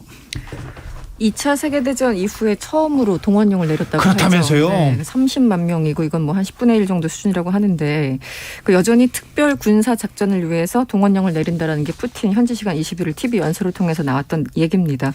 지금 뭐 우크라이나가 반격을 시작해서 다시 러시아군이 점령했던 것을 다시 이제 회복하고 있다라는 그런 여러 가지 이제 보도들이 나오는데 혼재 있어가지고 실질적으로 전쟁이 어느 정도 진행되고 있는지는 솔직히 모르겠어요. 외신도 다 조각조각 나오고 있어서. 근데 예. 어쨌든 전반적인 이제 서방 언론의 혹은 국내 언론의 평가들은 러시아 측에서 생각보다 많이 밀리고 있다. 그렇기 때문에 동원령까지 결국은 내린 것은 아닌가라는 생각이 들고 여기에 대해서 이제 중국이 사실은 저는 어떤 반응을 보일지가 참 궁금했었는데. 네. 사실은 이게 상하이 협력기구라고 지난 15일, 16일 우즈베키스탄에서 있었던 그래서 시진핑과 푸틴이 만났죠. 네, 어떤 얘기를 할 것인가 굉장히 관심사였는데 비공개 자리에서 시진핑이 푸틴을 만나서 의문과 우려를 표했다는 거 아니겠습니까? 네, 전쟁에 대해서. 네. 그래서 시진핑이 의문과 우려를 표했어요. 이거 굉장한 발언인데 이제 이렇게 언론에 나왔었는데 이번에 푸틴이 다시 동원령을 내리니까 중국 외교부가 대화를 통한 휴전을 촉구하고 있습니다. 이 얘기는 중국마저도 이것은 좀 너무 나갔다라고 보고 있는 것 같아요. 네, 터키도 그렇고요. 다 지금 이제 전쟁 그만해라 얘기합니다. 그렇습니다. 그러니까 푸틴은 지금 핵 위협까지 하면서 정말 끝까지 가겠다라는 어떤 그 블러핑일 수도 있겠습니다만 동원령의 핵까지 다시 언급을 하고 있어서 굉장히 좀 고립되고 좌절감을 설명하는 것은 아닌가 우회적으로 역으로 그렇게 그 생각이 들고 사실은 다시 한번 핵 공격에 대해서 뭔가 서방의 공격을 빌미로 삼을 수 있는 그런 시기이기 때문에 굉장히 좀 위험하다는 생각도 동시에 듭니다. 네. 자, 이 부분을 조금 이 배경을 정확히 설명을 드리자면은 지금까지 우크라이나 동부에서의 전투가 세 가지의 러시아의 이점이 다 증발해 버렸어요. 첫째는 제공권 장악인데 최근에 러시아의 그 대공 미사일이나 어떤 전투기들을 갖다가 제압하는 러시아 군의 능력이 획기적으로 향상이 돼 가지고 네. 정밀하게 상대방의 그 대공 미사일 진지까지 파괴하고 있습니다. 즉 러시아의 절대적 우위를 보였던 제공권 장악. 그다음에 두 번째가 물류인데 이제는 그 하마스라고 하는 그 하이마스라고 하는 먼 거리 70km 나가는 포가 등장하면서 물류가 끊기기 시작했어요. 이 포에 의해 차단되는 것이죠. 네. 예, 이렇게 하면서 급격한 어떤 물자 탄약 등의 부족 사태가 일어났고 세 번째는 역시 우위를 보이던 병력의 그 우세가 오래된 전투로 인한 피로가 가중되면서 이 부분 역시도 병력 부족 사태로 반전되기 시작했습니다. 이 세 가지가 무너지면 키이우 북부에서의 그 러시아군하고 다를 바가 없어지는 거예요. 네. 그렇게 되니까 이제는 수세로 전환된 러시아군이 이게 자칫하면은 우크라이나군이 러시아 본토를 공격할 수 있다는 가능성까지 이제 고려하기 시작하는 것이죠. 그런 여기서 그런 뉴스도 나옵니다. 서방의 핵 위협을 거론하면서 모든 수단, 푸틴이 전쟁을 협박을 하는 것은 뭐냐면은 이제는 그게 수세에 밀려가지고 오히려 러시아가 공격받는 상황을 가정한 겁니다. 그 북한의 핵정책법하고 비슷해요. 영토가 보전되지 않고 러시아 국민이 안전의 위협에 처하면 모든 수단을 고려할 수 있다. 이건 핵전쟁을 의미하는 건데 어디서 많이 보던 구절 아닙니까? 지난번에 북한의 핵정책법에 다 나오는 구절이죠.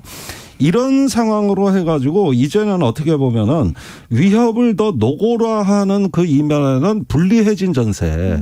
그리고 러시아가 고립되고 있다는 사정이 있는 겁니다. 이런 부분들에 대해 가지고 푸틴이 이제 더 이상 자기의 굴욕을 감수하지 않는다면은 이제는 새로 동원된 예비군 병력과 어떤 전술의 핵무기의 전신 배치 이런 부분 또는 폴란드나 다른 국가 위협 이런 부분들이 지금 선택지에 놓여 있는 거죠. 1240님께서 그런데요. 막다른 골목에 내몰린 푸틴 핵을 건드릴까 염려됩니다. 기왕 이렇게 된 겸 이럴까 봐요. 지금 워딩이 나왔죠. 푸틴이 이런 얘기를 했어요. 서방이 러시아에 지금 핵으로 협박을 하고 있는데 그 핵을 공격하려는 사람들 그 바람이 그들을 향해서 방향을 틀 수도 있다는 것을 알아야 된다. 이런 워딩까지 했어요. 아이고 협박이네요. 협박이죠. 그래서 지금 23일부터 27일 사이에 러시아 그 오른쪽에 있는 그러니까 돈바스 네. 지역에 이제 한 4곳에서 지금 러시아가 점령을 하고 있거나 거의 점령하고 있는 거, 뭐 도네츠크, 루안스크 이런 데 많이 들어보셨을 거예요. 그래서 러시아와 편입하기 위해서 투표 절차를 진행한다는 거 아니겠습니까? 예. 그래서 일단 이 4개 주에서 편입 절차를 밟고 러시아의 영토라고 선언을 한 뒤에 만약에 그 지역에 서방의 어떤 공격이 들어온다면 우크라이나군의 공격이 들어온다면 이것은 자기네들의 영토를 공격한 거라는 논리로 핵을 쓸 수도 있다라는 어떤 시나리오들이 지금 서방 언론을 통해서 나오고 있습니다. 그러니까 지금 그쪽 지역을 러시아 편입을 위한 주민투표가 시작되면 나중에 그쪽이 공격받으면 이건 러시아가 공격받은 걸로 해석이 바뀌는 것이죠. 그렇죠. 우리 영토를 이때 대량 살상무기 사실 러시아는요. 시리아 내전에서 이미 화학무기를 사용한 전례가 있습니다. 아이고 근데 자기네들이 전쟁을 일으켜놓고 전세가 나쁘니까 이제 좀 밀리니까 뭐 핵 쓸 거야 뭐 모든 수단 이건 조금 너무 나쁜 것 같아요. 제가 보기엔 그래요. 이 푸틴은 전쟁 패배를 감수 못합니다. 그래요? 예. 그 굴욕을 참지는 않을 겁니다. 어떤 식으로든 돌파할 거예요. 지금은 글로벌 시대 이승원 평론가가 오늘 저희와 지글씨는 마지막입니다. 근데 기회가 되면 또 나와서 또 세계적인 뉴스, 세계 뉴스 전해주십시오. 그동안 너무 즐거웠습니다. 그동안 감사했습니다. 너무 감사했습니다. 많이 배웠습니다. 네, 김종대 선생님 오늘도 감사하고요. 감사합니다. 이승원 평론.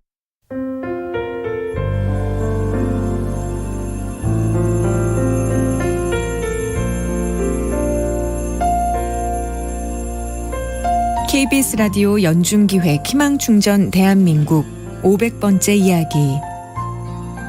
안녕하세요. 아나운서 이현주입니다. 중학교 2학년 창훈이의 꿈은 유명한 유도 선수가 되는 겁니다. 각종 대회에 참가하고 메달을 휩쓸면서 유도 유망주로 불리고 있는 창훈이. 그런데 요즘 들어서 부쩍 시름이 깊은 얼굴을 하고 있습니다. 1년 전 간암 진단을 받고 항암 치료 중인 엄마가 뇌동맥에 이상이 생기면서 쓰러지고 말았기 때문입니다. 하나밖에 없는 아들 창훈이는 집안의 가장으로서 고생만 했던 엄마가 자꾸 아파하는 모습을 볼 때마다 속상합니다. 빠듯한 형편 속에서 운동을 그만둬야 하는 건 아닌지 마음이 참 복잡한데요.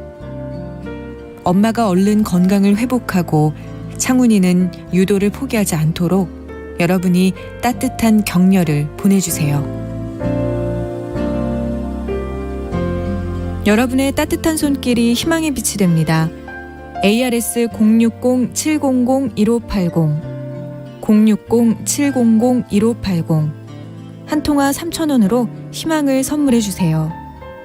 KBS 라디오 연중기획 희망충전 대한민국은 초록우산 어린이재단, 인탑스 주식회사, 그리고 청취자 여러분과 함께합니다. ARS 060-700-1580 한 통화 3,000원입니다.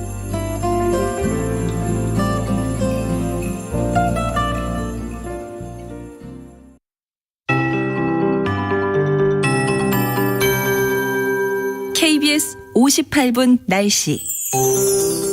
낮 기온이 25도 안팎까지 올라서 일부 지역은 다소 덥게 느껴지기도 했는데요. 해가 기울며 점차 기온이 떨어지고 있습니다. 요즘 일교차가 크게 벌어져서 환절기 건강관리에 더욱 신경을 쓰셔야겠습니다. 내일은 낮과 밤의 길이가 같은 절기 추분입니다. 내일 남부지방은 대체로 맑겠지만 중부지방은 북쪽을 지나는 비구름의 영향으로 대체로 흐리겠고 오전부터 낮 사이에 중서부 지역을 중심으로 한때 비가 조금 오겠습니다. 예상 강수량은 수도권이 5에서 10mm, 강원 영서와 충청도는 5mm 미만이 되겠습니다. 강수 지속 시간은 1시간 안팎으로 짧겠지만 일부 수도권에는 비가 오는 동안 천둥 번개가 치겠습니다. 또 내일 중부지방과 서해안에는 바람이 다소 강하게 불겠고요. 곳에 따라 순간풍속 시속 55km 안팎의 돌풍이 부는 곳도 있겠습니다. 내일 아침 기온은 서울, 광주 17도, 대구 16도, 세종 15도 등으로 오늘보다 조금 높겠고요. 낮 기온은 서울 22도, 대전, 광주 25도, 강릉과 부산 27도 등으로 수도권은 오늘보다 조금 낮겠지만 그 밖의 지역은 오늘과 비슷하겠습니다. 주말에는 전국이 대체로 맑겠고 아침 공기가 더 쌀쌀해지면서 일교차가 크게 벌어질 전망입니다. 현재 서울의 기온은 22.9도입니다. 송소진입니다.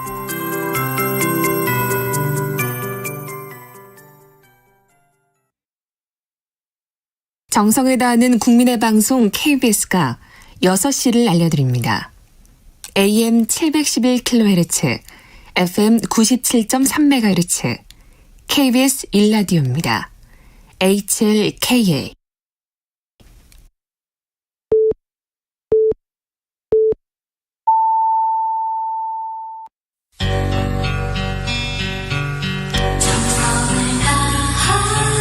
정성을 다하는 국민의 방송 KBS 주진우 라이브. 그냥 그렇다고요. 이 시각 라디오 정보센터 뉴스입니다. 2년 9개월 만에 한일 정상회담이 유엔 총회를 계기로 미국 뉴욕에서 30분가량의 약식회담 형식으로 진행됐습니다. 한미 정상은 회담이 아닌 짧은 시간 두 차례 환담을 나누는 데 그쳤는데 이후 윤석열 대통령이 비속어가 포함된 발언을 해 파장이 커지고 있습니다. 한일 정상회담을 두고 국민의힘은 경직된 한일 관계에 훈풍이 불어오고 있다며 긍정평가한 반면 민주당은 과정도 결과도 굴욕적인 빈손 외교였다고 비판했습니다.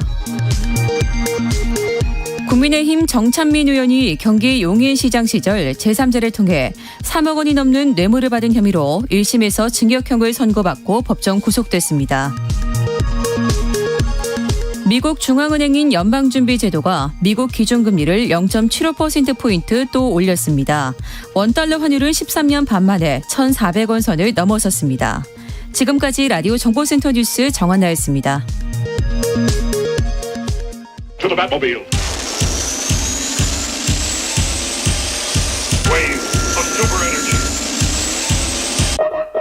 주기자의 1분. 백만장자, 그러니까 재산이 100만 달러, 약 14억 원이 넘는 사람.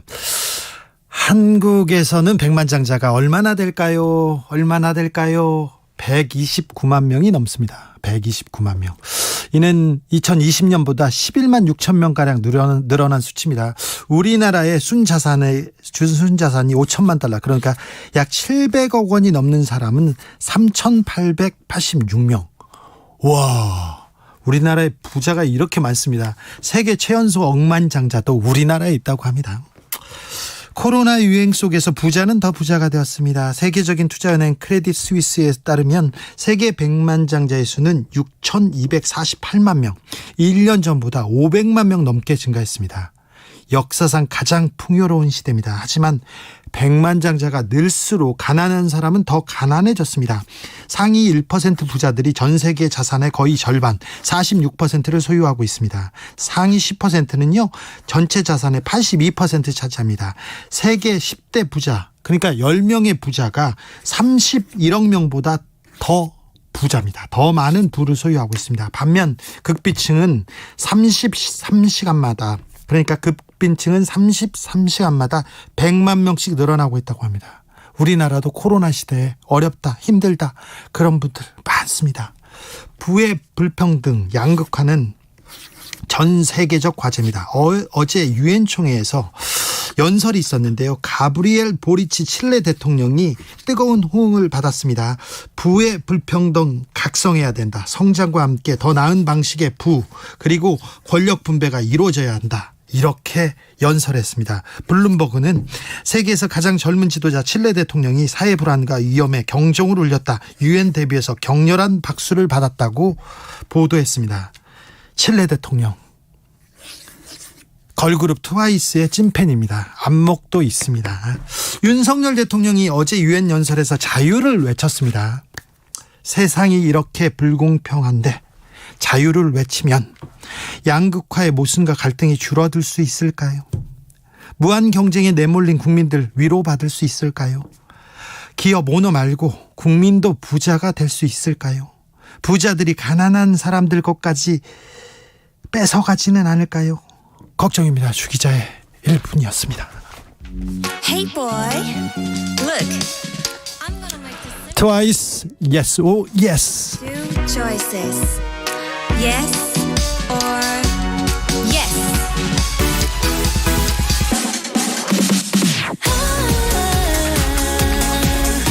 둘 중에 하나만 골라 yes or yes.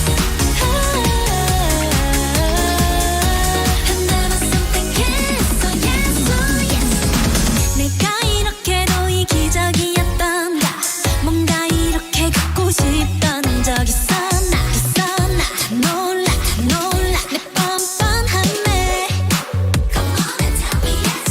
생각보다 꽉감해진 나의 시나리오, 이전도 플랜이면 완벽해. 만족해 I don't care 누가 뭐래도 You better tell me yes. 내 맘은 정했어 yes.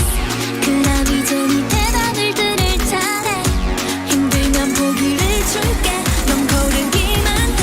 고민할 필요도 없게 해줄게. 뭘 고를지 몰라 준비해봤어. 둘 중에 하나만 골라 yes or yes. 네 마음을 몰라 준비해봤어. 하나만 선택했어 yes or yes. 싫어는 싫어, 나 아니면 우리 선택을 존중해. 거절은 거절해. 선택지는 하나, 자 선택은 네만 있어.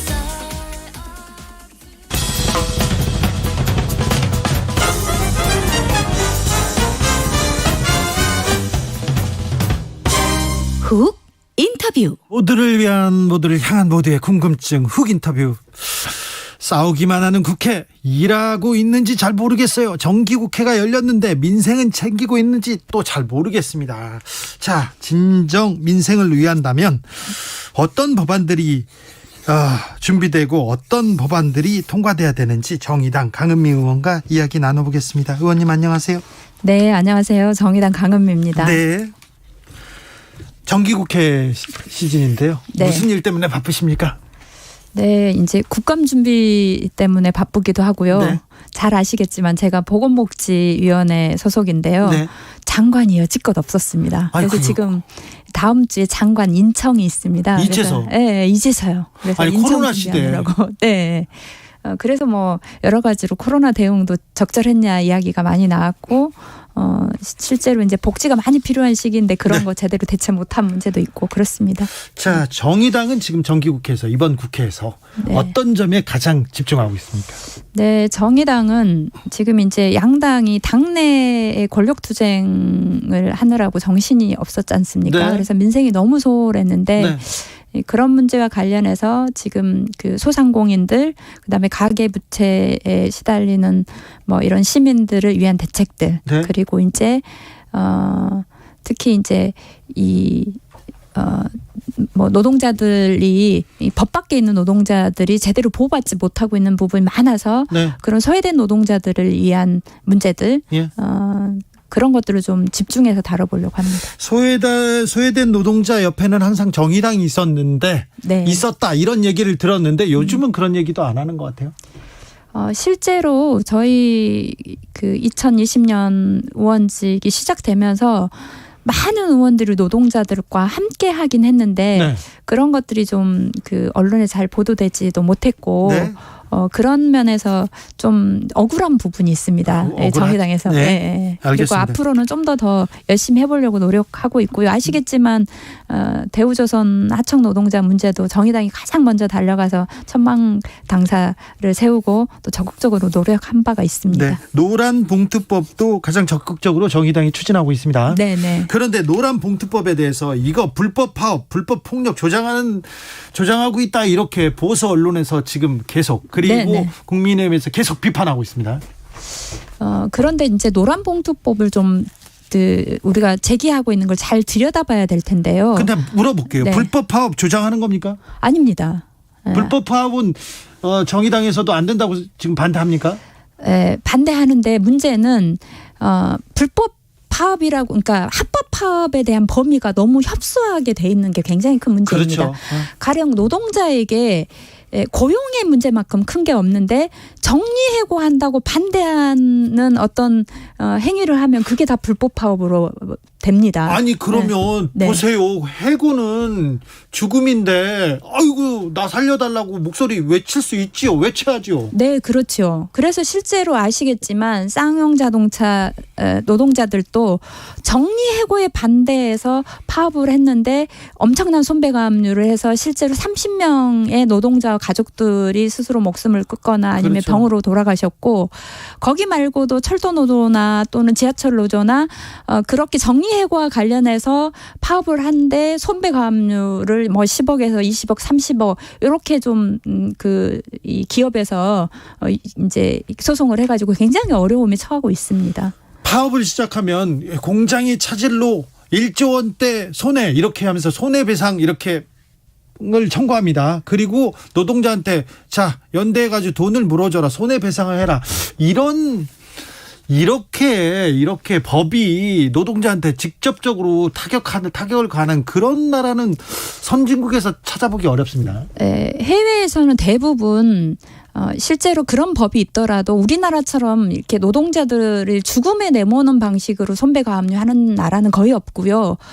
영국 같은 데도 실제로 기업에게 기업이 노동조합에게는 하지만 개인에게는 하지 않습니다.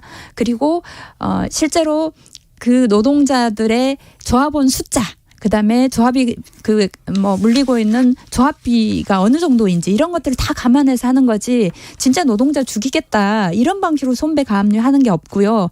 또 한편으로는 들여다봐야 될 게 실제로 손배가압류를 하는 이유 중에 하나가 기업이 손배가압류를 해서 그 기업에 이제 이 어떤 이익을 창출하겠다는 것보다는 노동조합을 무산시키고 그렇죠. 노동조합을 무력화시키기 위해서 사용한 경우가 되게 많았고요. 예. 잘 아시겠지만 삼성에서 노조를 무력화하기 위해서 전략실에서 했던 2012년 네.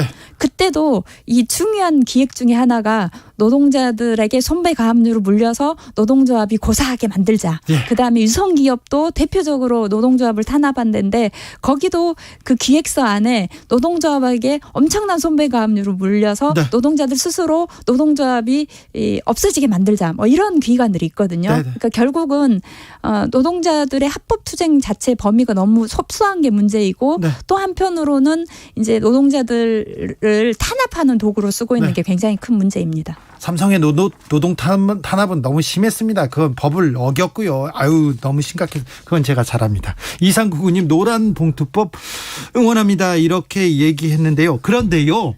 이것도 물어봐야 되겠네요. 노란 봉투법이 불법 폭력을 조장한다. 이 주장은 어떻게 설명하시겠습니까? 실제로 이제 우리가 노란봉투법 안에 기물을 파손했거나 또는 실제로 폭력 행위를 해서 사람이 다쳤거나 이 문제와 관련해서는 당연히 이제 손배 가압류를 해야 된다고 생각을 하지만. 그래요? 네. 아니, 그런 문제는 그런데 이제 그 문제까지를 못하게 하는 게 아니라요. 일단 법원 안에서 너무 판단을 애매모호하게 하는 측면이 있어서 네. 실제로 합법 파업의 이 범위를 좀 더 확대하는 것과 예. 실제로 손배 가압류를 하더라도 그것이 조합에 대해서 해야지 개인이나 이런 간부들에게 손배 가압류를 하지 못하게 하는 것까지를 포함해서 네. 실제로 손배 가압류 자체가 노동조합을 무력화하는 방식으로 사용되지 않도록 하게 하려고 하는 겁니다. 평택 쌍용차에서 수뇌부라고 해야 되나요? 경영진들이 장부를 조작해가지고 우리가 돈을 못 벌고 있다면서 정리해고를 했어요. 정리해고를 했는데 그러니까 생존권이라고 해야 되나요? 이제 그 직장에서 쫓겨난 노동자들이 파업을 했었죠. 파업을 해서 많은 사람들이 감옥에 갔는데 감옥 갔다 와서 손배 가압류라는 너무 무거운 짐 때문에 그것 때문에 수많은 사람들이 다른 선택을 하기도 했습니다. 그런 부분에서 좀 더 배워야 되는데 왜 노란봉투법이 아직도 이렇게 강력한 반대에 부딪혀서 국회에서 꼼짝하지 못하고 있는지 좀 이해가 안 되는 측면도 있다는 지적도 많습니다. 그래서 저는 좀 들여다봐야 될 게 이렇게 생각하거든요. 2천만 원 받는 노동자가 1년에 실제로 100만 원 적금하기도 어렵습니다. 적자가 대부분 적자 생활을 하고 있어요. 그런 사람에게 몇십억의 손배 가압류가 결정하기 전에 소송 중이라고 하는 것 자체도 네. 잠을 자지 못할 정도의 심적인 압박이 있습니다. 그러니까 감옥에 차라리 보내지 돈 물어내라고 하는 게 더 무섭다 그렇게 얘기하세요. 네. 그런 면에서 실제로 이제 우리 단체 행동권 자체가 네. 결국은 파업이 본질적으로 업무에 손해를 끼쳐서 실제로 노동자들의 정당한 요구가 기업에서 받아들이게 하려고 하는 게 단체 행동권입니다. 그래서 그 쟁의행위 자체 때문에 발생한 손해를 이 손배 가압류를 하는 건 정말 부적절하고요. 네. 그다음 불법 파업과 관련해서도 굉장히 우리나라가 그 불법이 아닌 것도 마치 불법인 것처럼 판결하고 있는 것 자체가 문제여서 그런 것들도 좀 전반적으로 손을 봐야 된다고 생각합니다. 민주당이 거대 야당인데 민주당과 협조 잘 되고 있습니까? 어제 좀 안타까운 상황이 발생했는데 일단은 이은주 의원이 제가 이제 대표 발의했지만 또 다시 이은주 의원이 좀 더 보완해서 발의를 했는데 민주당 의원이 40명이 넘는 의원들이 동의해서 이제 같이 입법 발의를 했습니다. 그리고 민주당의 올해 이제 중요한 민생 7대 법안 안에도 들어가 있습니다. 그래요? 그럼 네. 민주당이 또 열심히 하겠네요? 네, 열심히 할 텐데. 네. 약간 지금 물러서려고 하는 이런 상태가 좀 벌어지고 있어서 우려가 있는데요. 7대 과제로 했다면서요. 네. 그러면 잘 해야지. 뭘 걱정하십니까? 아니, 제가 걱정하는 게 아니라 들린 말로 어제 민주당의 정책위 의장이 노란봉투법과 관련해서 약간 후퇴되는 듯한 자세를 취했다고 해서 좀 우려를 하고 있는데요. 네. 정말로 그 노동자들이 적어도 정당하게 투쟁하거나 도저히 이렇게 살 수는 없다. 살려달라고 요구하는 이런 파업에 대해서 이렇게 손배 가압류로 다시 더 죽음으로 몰아넣는 이런 손배 가압류 제도는 반드시 바꿔야 하고 그런 면에서 저는 그 민주당도 더 적극적으로 그리고 국민의힘도 반대만 할 것이 아니다. 이렇게 좀 이야기하고 싶습니다. 김희영님께서 국회 통과돼도 대통령 거부권 행사한다면서요. 이렇게 얘기하는데 국민의힘에서 대통령 거부권 행사하라 이런 얘기도 있어요. 네, 그런 이야기를 하고 있는데 이제 저는 그 불법 파업이라고 계속 그 이야기를 하면서 이제 불법 조장 이렇게 이야기하고 있는데 좀 그 전체적으로 이 손배 가압류를 했던 사례 분석을 한 사례가 있어요. 근데 사례 분석한 거를 보면 단협하면 당연히 파업을 할 것이고 실제로는 회사의 부당한 그러니까 불법 파견 그다음에 정리해고 그다음에 부당 노동행위 이런 거 관련해서 파업을 한 것을 손배를 청구한 게 되게 많아요. 그러니까 이 문제는 노동자들이 불법 파업을 하기 전에 네. 회사의 불법에 대해서 정부가 제대로 조치하지 않아서 어쩔 수 없이 노동자들이 파업까지 간 상황이고 그러면서 전반적으로는 합법인데 그 합법 중에 아주 작은 부분이 불법에 들어간 것이 마치 전체가 불법이고 굉장히 심각한 노동자들의 문제인 것처럼 네. 호도하고 있는 상황인데요. 네. 좀 더 자세히 들여다보면 기업이 들여다봐야 돼요. 너무했다. 네. 이렇게 생각을 할 수밖에 없을 거고 그래서 법이 필요하다 이렇게 판단이 될 겁니다. 파업을 저도 해봤는데요. 매우 고통스럽습니다. 일단 돈도 안 나오는데 일단 파업을 결정하지 않습니까? 파업을 했을 경우 감옥에 갈 수도 있어요.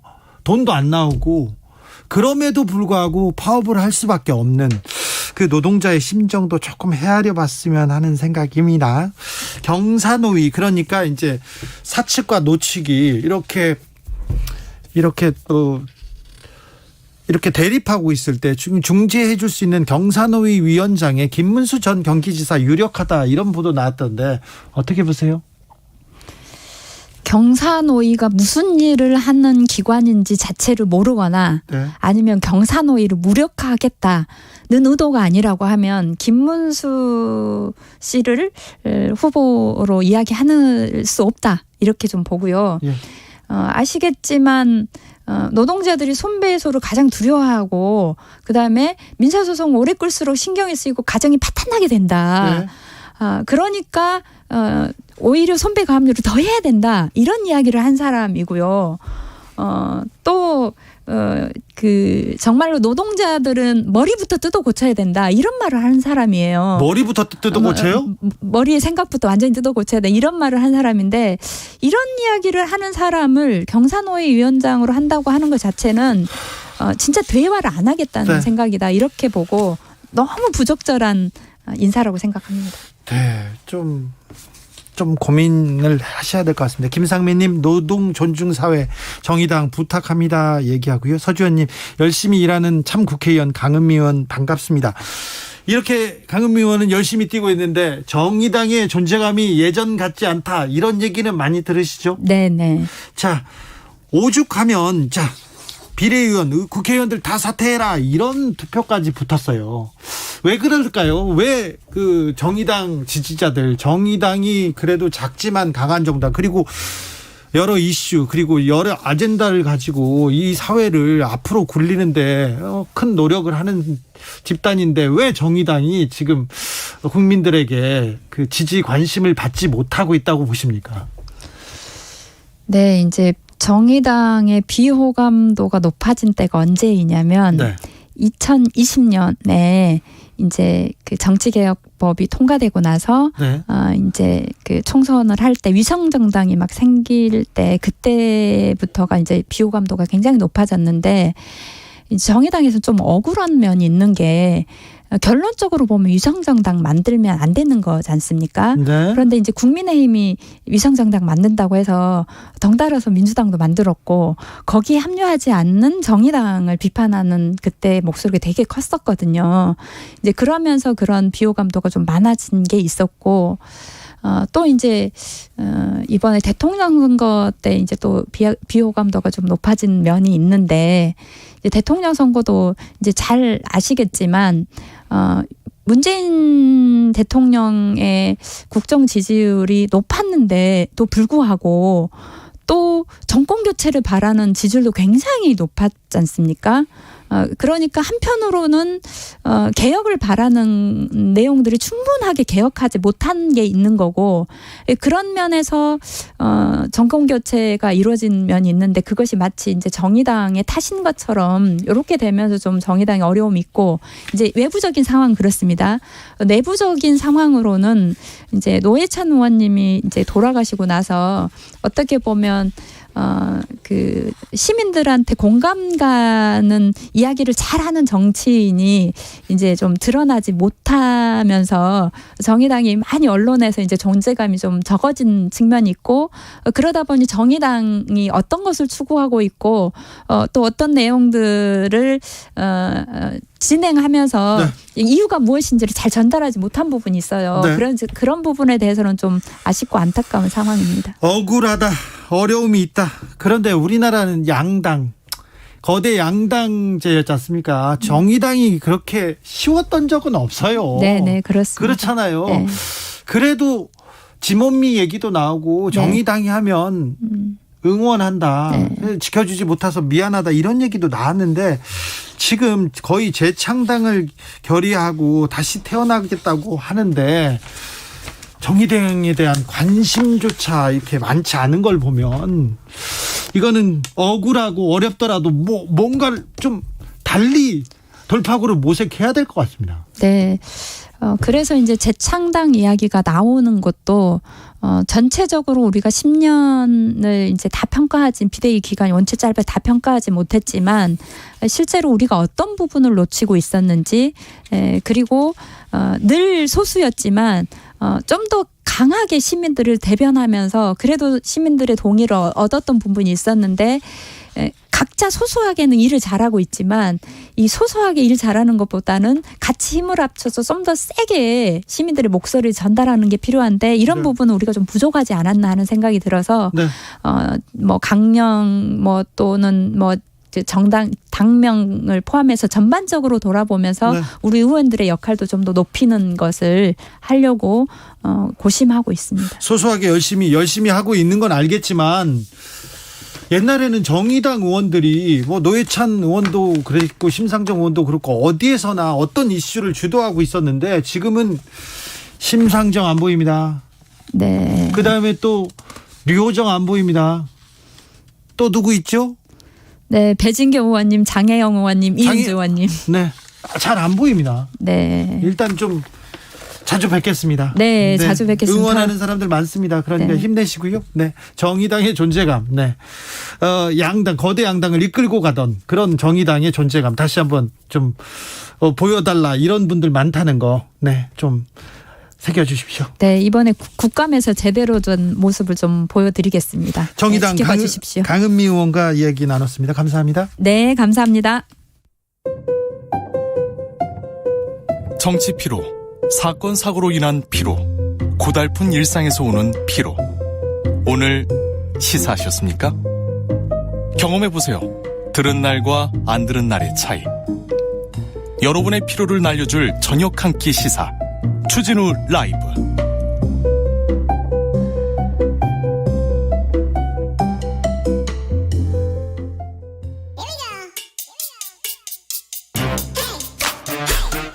뉴스를 향한 진지한 고민, 기자들의 수다. 라이브 기자실을 찾은 오늘의 기자는 한결의 오연서 기자입니다. 어서 오세요. 안녕하세요. 기다리고 있었습니다. 네. 윤석열 대통령 해외 순방에 대해서 말이 많은데요. 네. 그것부터 물어볼게요.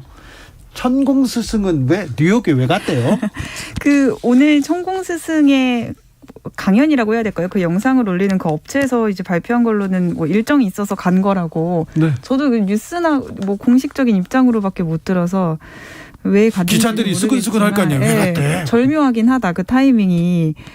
사실 그 천공 스님 유튜브에 최근에 뭐 그것도 있었잖아요. 뭐 조문에 대해서도 또 얘기를 해서 너무 이렇게 딱딱 맞아 떨어지는 게 우연은 아닐 것 같다라는 게 뭐 기자들도 그 정도까지 지금 의문만 제기를 하고 있습니다. 참 대통령에게는 어찌됐든 굉장히 부담이 될 거예요. 그렇습니다. 이렇게. 네, 계속 관련이 있는 게 또 해외 순방인데.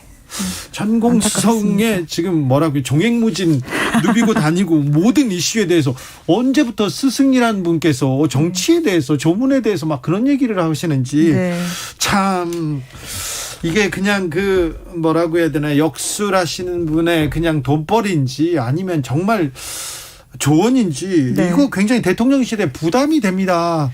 대통령실에서 뭐 하고 있는지 참 이해가 안 돼요. 이해가. 자, 순방 논란 계속 이어집니다. 네, 오늘 오전부터 이제 말이 많았는데요. 일단은 좀 회담을 두고 굴욕적이다라는 표현과 함께 말이 많이 나오고 있습니다. 그리고 미국 바이든 대통령과는 48초 만남. 오늘 네. 좀 있었던 건데 근데 이제 대통령실에서 그러니까 48초 만남 자체보다는 대통령실에서 이번 이제 순방에서 한미 대통령 정상이 3차례를 만났다. 그 여기서 뭐 미국 인플레 감축법이라든지 이런 것들에 대해서 의견을 나눴다라고 했는데 그 3차례에 걸쳐 이뤄진 두 정상의 만남을 환담으로 이제 묶어서 표현을 해서 시간 자체가 짧은데 과연 이런 중요한 현안들을 나눌 수 있는 그런 공식적인 제대로 된 회담이었을까라는 이제 의문이 제기가 되고 있습니다. 한일 정상회담에 대한 평가는 어떻습니까? 네, 뭐 이제 현지 시간으로 21일에 두 사람이 이제 만나는 거에 대해서 굉장히 많은 진통이 있었는데 윤 대통령이 기시다 총리가 있는 일정에 직접 가서 이제 30분 동안 약식 회동을 했는데요. 이게 뭐 만남의 형식이라든지 또 그 이후에 이제 일본 언론이 표현을 하는 그 간담이라는 표현 자체도 그러니까 두 사람이 실제 공식적으로 회담을 한 게 아니다라고 이제 선을 그은 표현이었어서 이것조차도 뭐 딱히 이게 중요한 특히나 그 위안부 문제나 강제징용처럼 당장의 현안에 대한 논의나 이런 것들이 이루어졌을 것 같은 회담은 아니었어서 아쉬움 이런 평가들이 나오고 있습니다. 그런데 가기 전에 네. 그 여왕 그 장례식에 참석하고 그렇죠. 그리고 유엔 총회에 가서 연설을 할 예정이다. 그 정도 얘기해놓고 다른 일정을 이렇게 잡았으면 될 텐데 좀 무리하게 발표해놓고 그걸 처리하지 못해서 수습하는 모양새 조금 뭐라고 해야 되나요? 좀 아마추어리즘이 보인다 이런 얘기는 계속됩니다. 네, 외교 저희도 이제 이것과 관련해서 전문가들 뭐 교수들 이런 평가를 들어보면 뭐 엉망진창이라고 표현을 한 교수님도 있었고요. 네. 일단 그 윤석열 대통령이 안에서 지지율이 굉장히 많이 떨어지고 있는 상태잖아요. 지금 조금씩 오르고는 있지만 네. 이런 거에 대한 어떤 돌파구로 이번 순방을 좀 이용을 하려고 했던 것도 같아요. 그러니까 좀 무리하게 좀 일정이나 이런 것들을 좀 미리 홍보도 하고 이렇게 하면서 근데 이제 사실상 뭐 빈손 외교가 된 게 아니냐라는 비판이 더 나오고 있습니다. 엎친 데 덮친 격으로 대통령의 설화 논란도 있었어요. 네, 그 카메라에 잡힌 모습인데요. 바이든 대통령과 만난 직후에 박진 외교부 장관과 회의장을 나오면서 미국 국회에서 이 XX들이 승인을 안 해주면 바이든 뭐 이렇게 비속어인데 창피해서 어떡하냐 뭐 이런 표현이 담겨서 오늘 하루 종일 좀 논란이 됐었습니다. 대통령실에서 대응 이것도 조금 뭐라고 해야 되나 매끄럽지 않습니다. 저는 사실 이게 더 화를 키웠다고 생각을 하는데요. 예. 누가 녹음을 했는지 모르지만 진위 여부를 판단해야 된다고 하면서 이 말이 뭐 실제로 나왔는지 안 나왔는지부터 일단 파악을 하자 뭐 이렇게 좀 생뚱맞은 발언을 했거든요. 그렇죠. 사적 발언을 가지고 이렇게 문제 삼는 건 근데 공식 외교 행사장에서 그렇죠. 대통령이 한 말인데 사적 발언이라고 이렇게 얘기하는 것 자체가 그렇습니다. 그리고 진위 여부를 따져보겠다. 누가 이걸 했는지 이거는 좀 뭔지 그렇습니다. 이 대통령 홍보 라인 매우 조금 투박합니다. 여전히 아직도 이제 대통령의 심기 경우에만 좀 집중하고 있는 거 아닌가라는 생각이 오늘도 좀 들었었는데요. 실제로 지금 이 발언이 트위터나 이런 것들을 통해서 전 세계적으로 공유도 되고 있고 그 비속어가 진짜 영어로 번역이 돼서 뭐 사우스 차이나 모닝 포스트 이런 이제 언론사의 디지털 기사로도 막 지금 나오고 있거든요. 이 지금 후폭풍에 대해서 대통령실이 좀 어떻게 대응을 할지 그런 것도 좀 우려가 나오는 부분이 있습니다. 자, 민주당은 강력히 비판하고 나서 국민의힘에서는 뭐라고 합니까? 국민의힘에서는 일단 좀 말을 아끼고 있습니다. 대통령실이랑 비슷한 입장으로 전후 사정 맥락 이런 것들을 좀 파악해보려고 한다. 이런 얘기를 하고 있고요. 잘 모른다라는 식으로 입장을 밝히긴 했지만 주호영 원내대표도 그렇고 정진석 비대위원장도 그렇고 근데 저희가 좀 취재를 해보니까 정진석 위원장도 굉장히 이 영상을 여러 번 돌려본 것 같아요. 내가 여러 번 돌려봤을 때는 그런 비속어 안 나온 것 같던데 뭐 이런 식으로 또 얘기를 하더라고요. 지금 뭐 밖에서 이제 외교의 어떤 성과나 이런 것들이 크지는 않지만 그 국외 순방이 이런 막말 뭐 이런 논란으로 다 묻혀버릴까봐 그렇죠. 여당에서도 좀 우려를 하고 있습니다. 네, 뭐 지금 이제 대통령이 된 지 얼마 안 됐고 그 외국 정상들 만나는 게 거의 첫 번째, 두 번째이기 때문에 가서 악수를 하거나 얼굴을 인사를 한 것만으로도 성과라고도 볼 수 있어요. 그리고 또 못 만나더라도 유엔에 가서 어떤 연설도 하고 거기에서 다른 사람들과 만나면서 교민들과 만나면서 이렇게 뭐 외교적 식견을 쌓아갈 수도 있으나 아무튼 이 막말이라고 해야 되나 이 설화 때문에 모든 외교적 성과라고 이게 순방이 묻혀버립니다. 이거는 잘못됐고요. 그렇습니다. 그리고는 이 성과나 또 노력에 대해서는 그 대통령실에서 잘 얘기를 해야 되는데 외교 라인도 그렇고요. 홍보 라인도 그렇고 대통령을 모실 정도가 됐는지 참 의문이 됩니다. 네. 그러다가 지금 대통령 설하고 천공스승만 남게 생겼어요. 네. 이거 어떻게 할 것인지 참 돌아오고 나서가 더 걱정입니다. 자, 우연석 기자는 또 여성 인권을 위해서는 또 열심히 취재하는 기자인데요. 신당역 스토킹 살인 사건. 왜 대책을 그러니까요. 제대로 내놓지 못하고 있을까요? 오늘 당정도 사실상 뭐 내용을 취재해 보면 이전에 정부에서 발표한 그 대책 그 이상으로 나아간 게 없다는 게 공통적인 이제 평가거든요.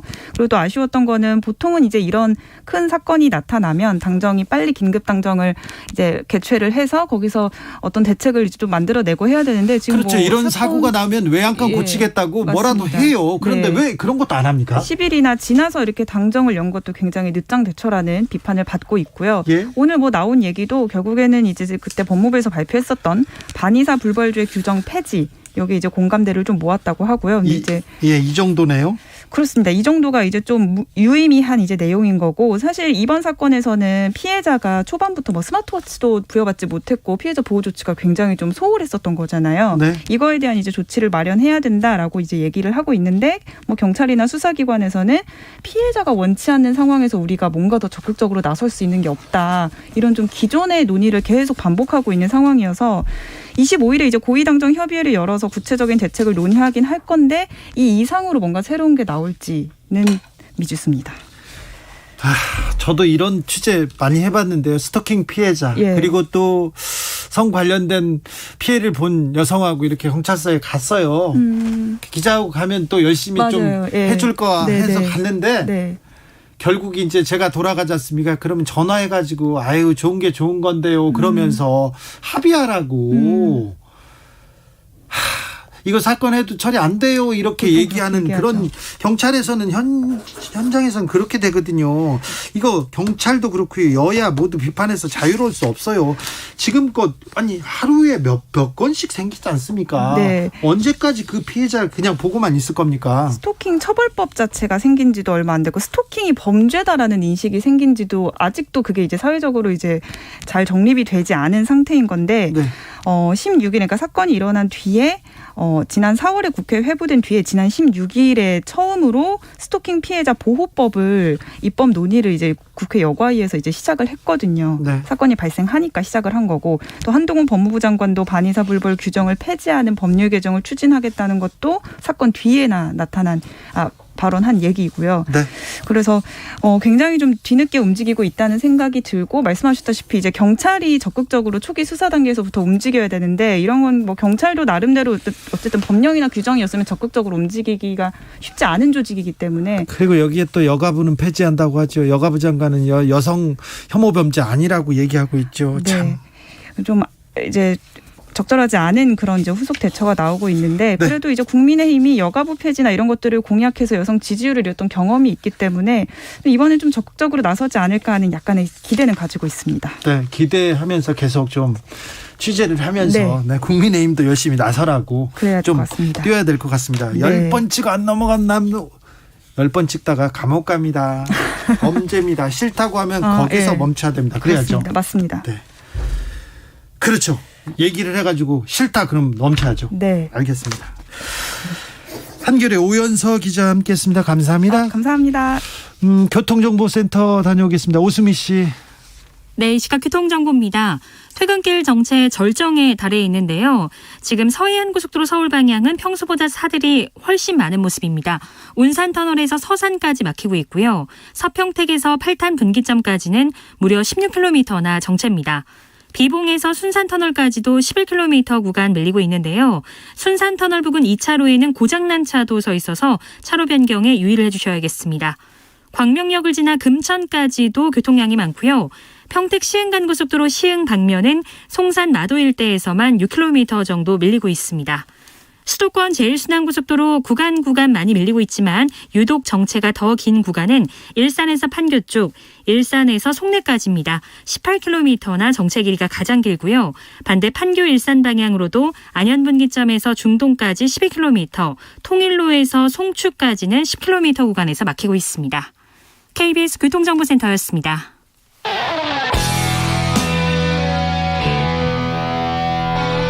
스치기만 해도 똑똑해진다. 드라이브 스루 시사 주진우 라이브.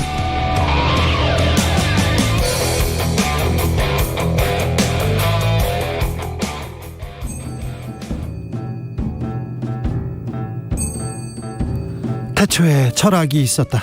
하늘과 땅 사이 세상의 모든 질문 이제 철학으로 풀어보겠습니다. 철학 어렵다고요? 일단 맛이라도 봅시다. 철학의 맛. 정치 철학자 김만건 박사 어서 오세요. 예, 안녕하십니까. 소셜랩 적경지대 조영근 소장님 어서 오세요. 예, 안녕하십니까. 네, 가을입니다. 예, 뭐 갑자기 그 밤에는 아주 쌀쌀해진 것 같습니다. 네. 예. 네. 하늘 보고 싶어집니다. 네, 가을 타십니까? 가을 타고 싶은데 이상하게 나이가 드니까 하늘은 보고 싶어지는데 마음이 쓸쓸해지거나 뭐 이런 느낌은 잘 안 들고. 아, 그래요? 예, 진짜요? 예. 아, 저희는 저 가을 타시는군요. 예, 저는 약간 탑니다. 전 많이 타요. 저는 제가 달래드리겠습니다. 아, 그래요? 싫어요. 왜 소장님이 왜 가을은 유독 남자들이 탄다고 할까요? 철학적으로 좀 그건 철학적인 답이 있는 것 같지는 않고요. 네. 뭐 이렇게 가을 왜 탈까요, 진짜? 뭐 가을이 특히 가을이나 이렇게 되면 뭐 계절이 바뀌고 뭐 왕성했던 뭐 그런 것들이 다 색도 변하고 그러니까 좀 그런 게 아닌가라는 생각이 듭니다. 아니 가을에는 쓸쓸해요. 예. 똑같은 건데 이제 여성은 안 그렇다면 뭔가 남성 호르몬에 뭔가 그런 작용하는 게 있는 건가요? 네, 과학적으로 그런 얘기도 나오긴 하는데 네. 그렇다고 가을이라고 막말하고 그러진 않습니다. 자, 말 조심해야 됩니다. 네, 박사님. 예. 말이 이게 사람의 격을 이렇게 또 보여주기도 하지 않습니까? 그렇죠. 뭐 우리의 인격과 말하는 방식과 그리고 뭐 어떤 말투와 모든 것들은 사실 분리가 될 수 없죠. 우리가 어떤 말을 쓰고 있고 어떤 언어를 쓰고 있고 어떤 뭐 이렇게 그것들이 자기의 태도와 그리고 자신의 격을 결정하기 때문에 과거로부터 우리가 사실 이렇게 어떤 신문 제도가 있었을 때도 언어를 사실 철저하게 통제한 거잖아요. 네. 쓰는 말들을 통제했던 게 그게 격을 결정한다고 생각했기 때문에 그런 부분이 있었다는 생각이 들고요. 그래서 이 말 자체 무슨 말 어떤 언어를 쓰는가가 격을 보여주고 있다라는 사실 자체에서는 뭐 누구도 이렇게 부인할 수 없는 사실이다라는 생각이 듭니다. 예. 저는 사실은 이제 우리가 편한 말 좋잖아요. 네. 너무 격식 차린 말 이런 거 사실 힘들고 우리 또 서민들은 사실 말 편하게 하지 않습니까? 그렇죠. 네, 그래서 이제 뭐 때로는 사실은 친한 사이일수록 조금은 이제 격식 없는 말들 이런 게 사이를 더 가깝게 만들어주고 이런 것도 맞는데 제일 중요한 건 때와 장소에 맞는 말 같아요. 그게 저희가 이제 그거 배워 나가는 게 사회생활 하는 것이고 더 넓게 보면 이제 뭐 외교도 그런 것일 테고 그런 거죠. 네. 그걸 배워가야 되는데 아니 뭐 근데 그걸 이제 우리가 다 배웠다고 생각을 하고 전제를 하고 사실은 어떻게 보면 성인들이 사회생활을 하고 있고 어느 정도 그리고 그런 것들이 공적인 장에서도 지켜야 될 게 뭐다 아니다 정도는 우리가 어느 정도 다 알고 있고 그리고 지금 그걸 이제 배운다고 한다면 그게 정말 심각한 문제고요. 예, 그거 뭐 제가 자격이 없는 거라는 생각이 드는데 뭐 최근에 이제 뭐 나오는 말들을 우리가 들여다보면 한 나라의 뭐 대통령이 하는 말들의 격들이 너무 낮아서 지금 현재 많은 사람들이 그런 이야기를 들을 때 설마 그런 이야기 안 했을 거야라고 짐작해서 뭐 그렇게 당했다고 하는 사람이 있었을 때도 그렇게 생각하던 사람들이 이번에 그걸 그냥 현장으로 누른 영상을 보고 나면 아 진짜 저렇게 말했구나라고 믿을 수밖에 없는 이제 그런 상황이 만들어지고 있는 것 같아요. 네. 강미영님께서 전 여잔데 가을이 좋아요. 가장 좋아요. 활동하기도 좋고. 양종수님 누가 가을을 남자만 탄다고 합니까? 여자도 탑니다. 네, 뭐 혼자 고독함, 쓸쓸함, 뭐 이렇게 사색에 잠겨보는 것도 나쁘지 않습니다. 오늘은 현대 사회에 불고 있는, 우리 사회에 불고 있는 비건 채식에 대한 열풍에 대해서 조금 얘기해 보려고 합니다. 주변에 이렇게 채식 비건 많이 해요. 외국은 정말 많고요. 비건 식당 정말 많고요. 비건 식당이 젊은 사람들 또 여성들이 많습니다. 그래서 거기 많이 가는 남성들도 많더라고요. 목적이 되게 분명한 것 같은데요. 근데 뭐 저는 사실 이렇게 저는 주변에서 첫 비건을 만났던 게 유학생활 중에 만났었거든요. 그래서 저희 학과 이제 친구였고 네. 같이 같은 공부를 하는 친구였고 같은 입학했던 친구였는데 처음으로 뭘 먹으러 갔는데 식당에 들어갈 때 이제 내가 비건이라서 이게 식당을 좀 가리는데 내가 식당을 선택해도 되겠느냐고 물어보더라고요. 예. 네, 그래서 저희 친구들이 오케이다. 네가 가고 싶은 대로 가라. 그래서 그 친구가 데려가는 식당에 가서 저희들이 첫 식사를 했던 기억이 나요. 예, 그래서 처음으로 그때 이제 비건이 현실에서 처음 만나봤었고, 그리고 이제 그때 처음으로 이제 그 생활을 알게 됐어. 진짜 채식주의에 대해서 알게 됐었는데, 이제 그 친구랑 이제 계속 생활하는 동안에 계속 느꼈던 건 뭐냐면 그 친구가 하는 걸 보고 저도 따라하고 싶긴 하더라고요. 계속. 그래요? 예. 그래서 그 친구가 워낙 건강하고 또 이게 항상 몸도 가벼워 보이고 그런 것들이 있어서 좀 따라하고 싶은 생각도 있었고, 저희들이 집에 초대한다거나 그랬을 때도 항상 이렇게 따로 그런 음식을 따로 준비해 두는 것도 그렇게 불편한 건 없었던 것 같아요. 고기의 맛, 고기를 씹는 즐거움을 포기한다. 이거는 엄청난 일인데. 오늘 주제를 비건으로 하면 어떻겠느냐고 작가께서 말씀을 하시길래 제가 이렇게 문자 단문을 보냈습니다. 왜 저에게 이런 형벌을 내리시나요? 저희가 육식 이런 문제, 비건에 대한 이야기, 이런 얘기를 하게 되면 아무래도 이제 조금은 더 이 육식이 좀 너무 과하다. 그래서 채식으로 가야 되겠다, 이런 식의 뭔가 압박감 같은 걸 느끼게 되는 것 같아요. 네. 그래서 이런 압박감을 너무 느끼고 싶지 않아서 일부러 좀 피하고 싶은데 이 주제를 하자고 하셔서 마치 그렇지만 더 이상 피할 수 없구나, 이런 생각하면서 왔고요. 또 하나는 이제 이번에 추석 때 고향에 갔더니 저희 형님께서 채식 전도를 하시는 거예요. 그래요? 예, 저희 형님은 아주 평범한 대한민국 중년입니다. 술, 담배 많이 하시고 고기 좋아하고 평생 그렇게 살았는데 그 결과로 각종 성인병을 얻으신 거죠. 근데 이번에 갔더니 이상하게 처음에 잘 몰랐어요. 뭔가 좀 달라졌다 싶었는데 기껏 한 달 정도쯤 채식을 했는데 살이 5kg 이상 빠지고 그다음 피부가 좋아졌더라고요. 그러면서 피부까지 좋아졌어요. 그래서 본인이 딴 거보다도 무엇보다 이제 저희 형님은 전혀 윤리적인 채식주의 이런 거 아닙니다. 몸이 너무 힘들었는데 불과 한 달밖에 지나지 않았지만 너무 몸이 가벼워지고 그다음에 고기가 별로 생각나지 않는다. 저희 형은 완전 채식주의자가 아닙니다. 사회생활 때문에 같이들 고기 먹고 회식하고 하잖아요. 네, 그럴 때 고기나 몇 점씩 주고 먹는다. 그것까지 참으면서 하지 말라고 그러더라. 근데 고기 생각이 별로 안 나고 현재까지는 참 좋다고 그러면서 이제 동생 둘을 앉혀놓고 너희들도 이제 몸들이 다 이렇게 되어가고 있으니 진심으로 형님 말을 따라서 채식의 길로 오거라. 전도를 잔뜩 받고 왔죠. 아니 저도 이제 채식 부분에 대해서는 저희들이 이제 저는 사실은 이제 윤리적 채식론에는 그렇게까지 관심이 없었던 것 같아요. 처음에 동물권 이야기하시는 분들도 계시고, 이제 그 부분에 대해서는 저는 좀 생각이 좀 달랐던 것 같습니다. 저는 원래 인간도 동물의 일부라고 생각을 하고 있었고, 그리고 우리가 잡식성 동물의 일부였고, 그리고 과다하게 과다하게 육식하는 건 문제가 있겠지만 육식 자체를 마치 죄를 짓는 듯이 그렇게 하는 것은 별로 바람직하지 않다고 생각이 좀 들었었는데, 사실 최근에 저한테 채식이 가장 설득력 있게 다가왔던 건 뭐냐면 지금 탄소 배출을 보면 우리가 육식을 위해서 키우는 가축으로부터 나가는 것들이 거의 15%에 이른다라는 굉장히 많았어요. 나오고 있어서 어떻게 보면 지구를 지키는 한 방식으로서 채식이 유용하다라고 이야기했을 때는 저한테 상당히 설득력 있게 좀 다가왔었습니다. 그래서 어떻게 보면 어차피 지구 위에 생명들이 존재하고 있고 그 생명들이 어떠한 방식으로 우리가 같이 공존을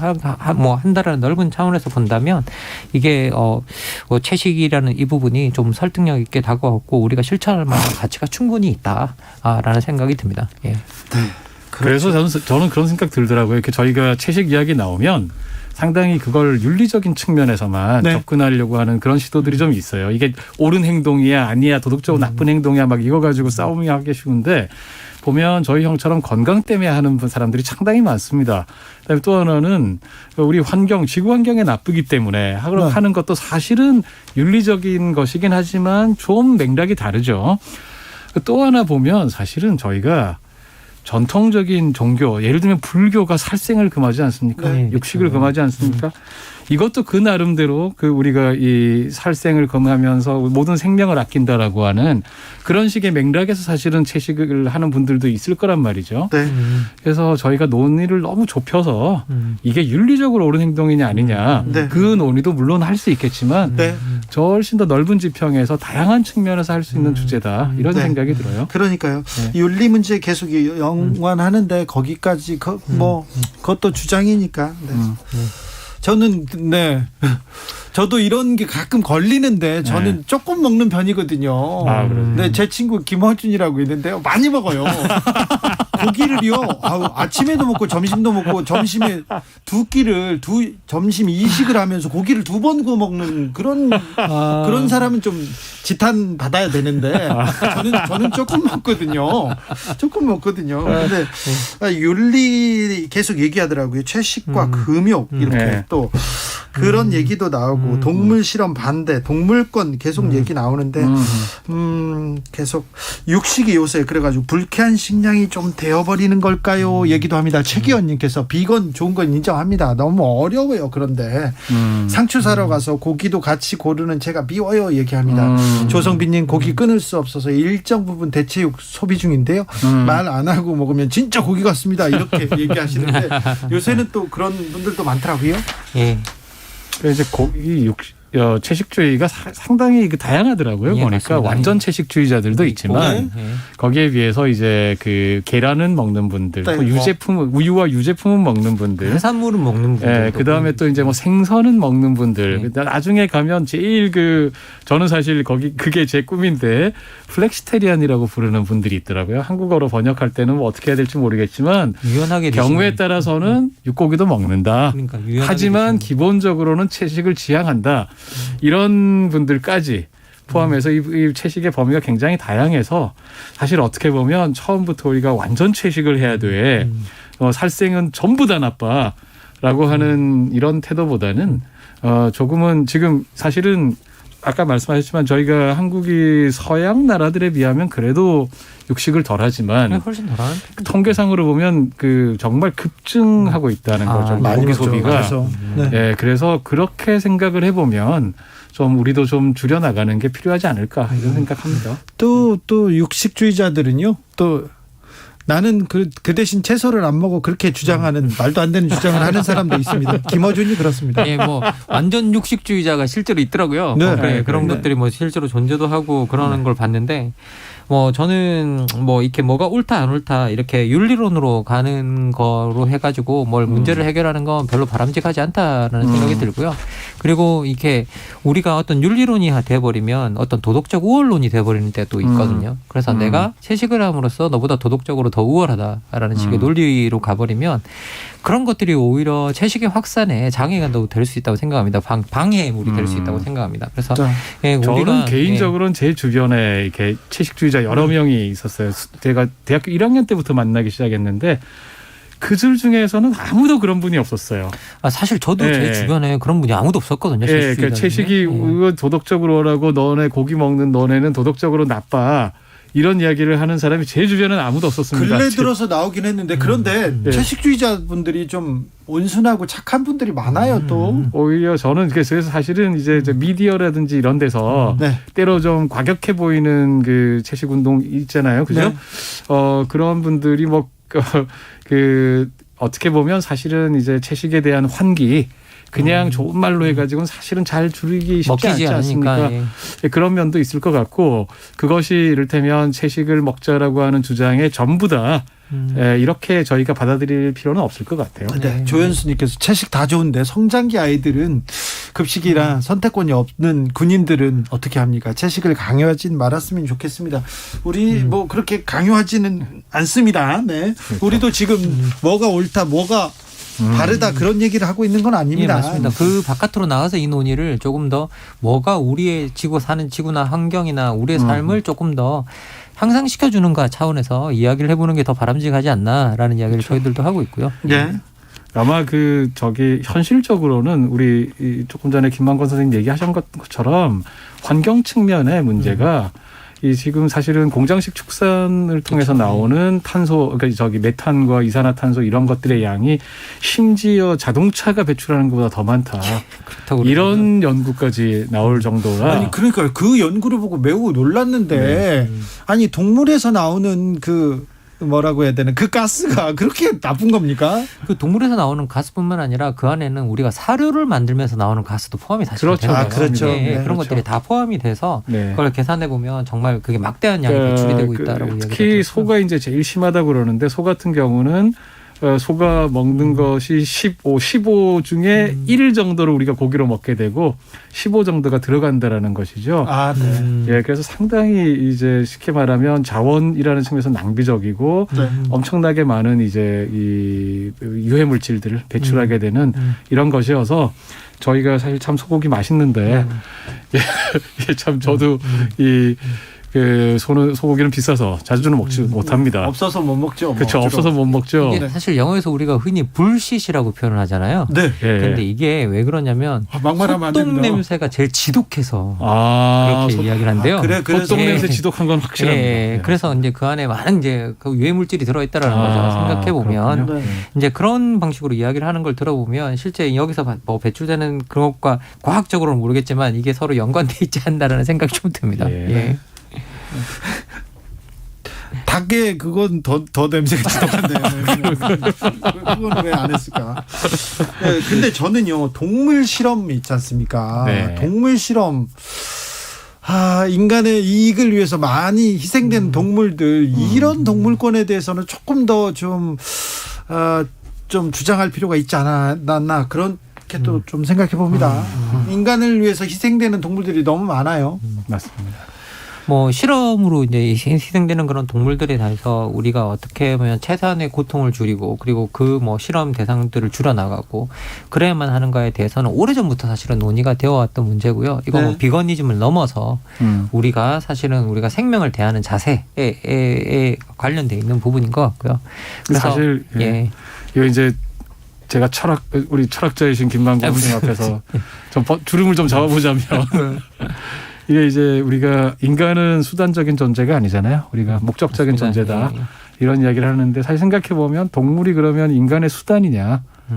우리의 건강을 위해서 동물의 생명은 희생시켜도 되는 것이냐. 라고 하는 이제 조금은 철학적인 질문 던져볼 수 있겠죠.